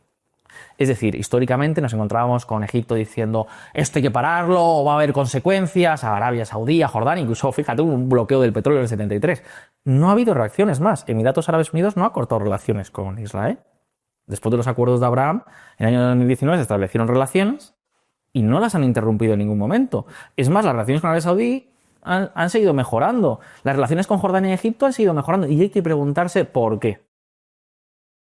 Y es porque llega un punto en el que al final tú dices, hombre, es que si a mí me lo hubiesen hecho, yo no hubiese tenido medias tintas. Dicho lo cual, insisto, creo que Israel se ha excedido. Y esto es algo que también tengo que decir, ha habido mucha controversia en Israel, porque, a ver, Israel tampoco es un elemento monolítico. Prácticamente todo el país y prácticamente todas las fuerzas políticas apoyaban la intervención en Gaza, pero ha habido gran parte de la oposición a Israel, en la oposición a Benjamin Netanyahu, que de hecho se rompió un gobierno, se creó un gobierno de coalición, y ese gobierno se terminó rompiendo, porque básicamente decían, hay que buscar una salida. O sea, puede estar justificado perseguir a los actores criminales de Hamás que perpetraron los atentados del 7 de octubre. Puede estar justificado perseguir a estas unidades terroristas. Pero hay que hacerlo con una salida en mente, una salida política, una salida civil, un futuro. Y eso es verdad que creo que no se hizo bien. Y eso es lo que ha hecho también que la guerra se alargue probablemente demasiado. Porque, por ejemplo, cuando Benjamin Netanyahu dijo a los pocos días del atentado del 7 de octubre, compareció en los medios y dijo, no va a haber vuelta atrás, ¿no? Cualquiera que haya participado en los atentados está muerto. Vamos a perseguir hasta la última instancia y jamás va a volver a ocupar un puesto de poder, cosa que es bastante razonable. Yo quiero abrir un tema. Esto es ya directamente de una persona como yo que no tiene ni idea del tema y que solo ha escuchado algo que podría llamarse incluso hasta alguna conspiración. He llegado a escuchar que la población judía en este caso también tiene una influencia muy grande en la economía mundial porque se ha visto que a través de las bolsas que tienen en los mercados como por ejemplo en Nueva York, etc., tú vas a Nueva York y ves mucha presencia judía, ¿no? ¿Esto es conspiración? ¿Es realidad? ¿Esta historia de dónde viene? Y me gustaría vuestro punto de vista, que sois gente que sabe muchísimo del tema, acerca de esto, de cómo nace esta corriente de pensamiento y cuál es la realidad al respecto, ¿no? Hombre, verdad es verdad porque, de hecho, hay muchos judíos al frente de instituciones financieras importantes, pero yo creo que es más una cuestión, quizá hay algo de background cultural, o sea, al final es un pueblo con cierta cultura común, ¿no? Y quizá más cercana a los negocios, ahí podríamos hablar de un factor de base, ¿no? Pero hay otra cuestión interesante que es que al final los judíos, sobre todo en Europa, han estado muy ligados al tema bancario y en parte es por la religión. Está no sé si lo conoceréis, el pecado de la usura, ¿no? Durante muchos años en Europa, sobre todo en la Edad Media, me cargo el vaso, en la Edad Media se prohibió prestar dinero con intereses. De hecho, esto es algo que también pasa en el mundo musulmán, sin embargo, no pasa en el judío. Entonces, claro, si tú no puedes prestar con intereses, no te sale rentable establecer un negocio bancario, ni financiar explotaciones, ni negocios, ni nada. O sea, al final, si yo tengo un dinero y quiero invertirlo en un negocio o prestarlo a alguien para que ese alguien lo invierta en un negocio propio y así pueda crecer su economía, y de paso la mía, cobrando intereses, pues necesito esos intereses para que a mí me salga rentable prestar. Y dirás, no, pero bueno, tú puedes prestar incluso sin intereses. Al final vas a dejar el dinero muerto. Claro, pero es que tú cuando prestas un dinero estás asumiendo un riesgo. Entonces, si yo no puedo prestar con intereses que me cubran ese riesgo, porque si yo doy 10 préstamos y me falla uno, pongamos que todo es al mismo tipo de interés y la misma cantidad, yo ya sé que voy a perder 1 de 9. Entonces, como mínimo necesito un interés superior al 1,10 al 10%, para compensar ese 1 que he perdido, ¿no? Y luego además tengo que sacar un rendimiento extra por todo el trajín administrativo que voy a llevar a cabo a la hora de dar préstamos, de filtrar a las personas a las que doy préstamos. Y claro, eso en el mundo cristiano, en el mundo musulmán no era posible, o sí que era posible con algunas trampas, pero por lo general no era un negocio muy extendido, porque no se permitía prestar con intereses. De hecho, ya no solo que no se permitiera, sino que también estaba muy mal visto socialmente. ¿Qué pasaba? Bueno, esto es gracioso, ¿no? Porque los reyes también necesitaban dinero. Incluso la iglesia, para financiar cruzadas o lo que fuera, también necesitaba dinero. Y sí que es verdad que había ciertas familias de prestamistas, los Medici, por ejemplo, aunque eso ya es tocando el renacentismo, donde ya la cosa empezó a relajarse bastante, que sí que prestaban haciendo ciertas trampas, ¿no? Con ciertos trucos fiscales. Del sentido, bueno, yo no te estoy prestando dinero, lo que estoy haciendo es invertir en tu negocio a cambio de un X% de lo que produzcas. Y yo no te estoy prestando, yo estoy siendo inversor, ¿no? Hacían ciertas trampas, que luego igual ni siquiera llevaban a la práctica, pero era como una forma de evadir el tema de la usura. Pero claro, ya eran trucos, digamos, poco prácticos, no tan funcionales, que al final pues limitaban mucho lo que es el negocio bancario. Sin embargo, luego tenías otra parte de la población, que eran los judíos, que podían prestar a quien fuera, ¿no? O sea, porque según su cultura, su religión, no había ningún problema en dar dinero con intereses. Y por una parte eso les permite establecer negocios bancarios más desarrollados. Y por otra parte, claro, tú puedes dar dinero, también es importante la parte del que recibe el dinero, ¿no? Igual si yo no veo bien la usura, yo no voy a ir al prestamista judío a pedirle dinero. Igual si no me queda otra, voy, ¿no? Pero entonces es muy probable que los judíos se prestaran mucho entre sí, entre ellos mismos. Y eso a su vez, claro, al final si tú tienes financiación de tu propia comunidad, pues es más probable que montes un negocio, es más probable que ese negocio funcione y es más probable que empresarialmente crezcas. Y si eso lo estiras en el tiempo, si entre ciertas familias de judíos ya tienes mucha experiencia bancaria, pues cuando llega la revolución industrial, cuando llegan países como Estados Unidos, donde además hubo mucha inmigración judía, pues es lógico que esas familias sigan haciendo lo que ya sabían, que era el negocio bancario, y de ahí salga, pues... Tienes como background cultural, ese background es verdad que existe y que lo han llevado culturalmente las familias judías, pero además hay otros elementos adicionales que creo que son importantes, ¿no?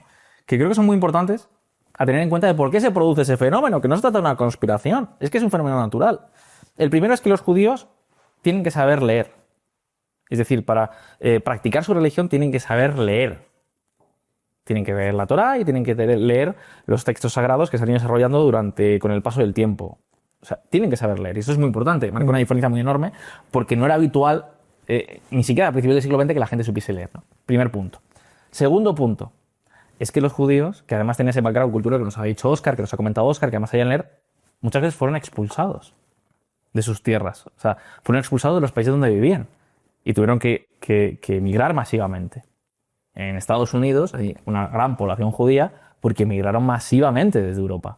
Entonces, claro, esa gente llegaba, tenía un historial familiar donde recordaban la práctica del negocio. O sea, para ellos culturalmente practicar un negocio, ser empresarios, era algo natural. Conocían las finanzas y además sabían leer. Aunque fuesen pobres, pero digamos que eso existía, ¿no? Esa cultura existía. Y llegan de repente a Estados Unidos y tienen que sobrevivir. Y es que los judíos han emigrado mucho porque les han hecho emigrar muchísimo. De hecho, prácticamente todos los fundadores del Estado de Israel es gente que no solo emigró a Palestina, sino que muchos de ellos habían emigrado previamente a otros países. Golda Meir, por ejemplo, la primera ministra de Israel, por cierto, Ben Gurión no fue presidente, fue primer ministro. Hay que hacer la revisión política. No sé, ahora tengo dudas. Golda Meir, primera ministra de Israel, fue una mujer que nació en Ucrania, que se creció en Milwaukee, en Estados Unidos, y que terminó viviendo en Israel. Es decir, que esta gente llegaba a los lugares y tenía que emprender. De hecho, eso pasa con muchos tipos de inmigración, que los inmigrantes tienen tasas de emprendimiento muy, muy altas. Porque ahora en Estados Unidos, por ejemplo, la comunidad india parece destacar muchísimo en muchas compañías tecnológicas. Pues también habrá factores culturales, una mayor facilidad matemática, pero también es porque emprenden. Porque llegan de fuera y tienen que sobrevivir. Entonces montan negocio, crean negocios. Y ahí es donde se crea la riqueza, con los nuevos negocios. Entonces digamos que eso es lo que ha hecho la población judía durante muchísimos años. Algo gracioso sobre lo de leer es que hay una teoría que explica que la revolución industrial se da porque los protestantes permiten hacer Biblias y dar misas sin el latín. O sea, digamos que la ortodoxia católica, la misa era en latín, la Biblia en latín, todo en latín.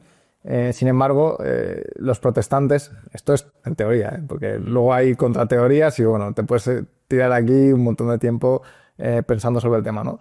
Pero precisamente que el protestantismo dé lugar a que haya Biblias en idiomas locales, que las misas se den en idiomas locales, hace mucho más fácil que la gente viviendo en esos países aprenda a leer y escribir, ¿no? Y de ahí, pues, probablemente también... De hecho, es muy importante saber leer y escribir. El salto de productividad es muy alto porque al final te permite seguir aprendiendo. Es como lo primero que necesitas para aprender es saber leer y escribir. Y a partir de ahí, los límites, no voy a decir que te los marcas tú, pero te abre mucho el espectro. Si tú no sabes leer y escribir, quien te enseña es el maestro de turno y poco más, que es lo que pasaba antes. Bueno, chicos, muchísimas gracias por toda esta conversación, que ha sido increíble. Hemos aprendido un montón. Muy variado, encima, ha sido muy diferente todo. Y gracias por confiar en Tengo un Plan. Gracias a vosotros. Muchas gracias a vosotros. Un placer estar por aquí. Bueno, dejaremos el link en la descripción de la clase con Juan Ramón Rayo y, por supuesto, os pediremos un pequeño favor, y es que aparte de que suscribiros a todo Boost Visual Politic, Economic, todos los canales que tenéis demasiados. También suscribáis a Tengo un Plan y votéis este podcast con 5 estrellas y se lo paséis a esa persona que piensas que le puede ayudar, o como yo, que le culturiza. Porque yo, Juan, no sé, esto para mí es como ir a una clase avanzada y acelerada de todo, ¿no? Así que nada, chicos, nos vemos en la próxima. Adiós.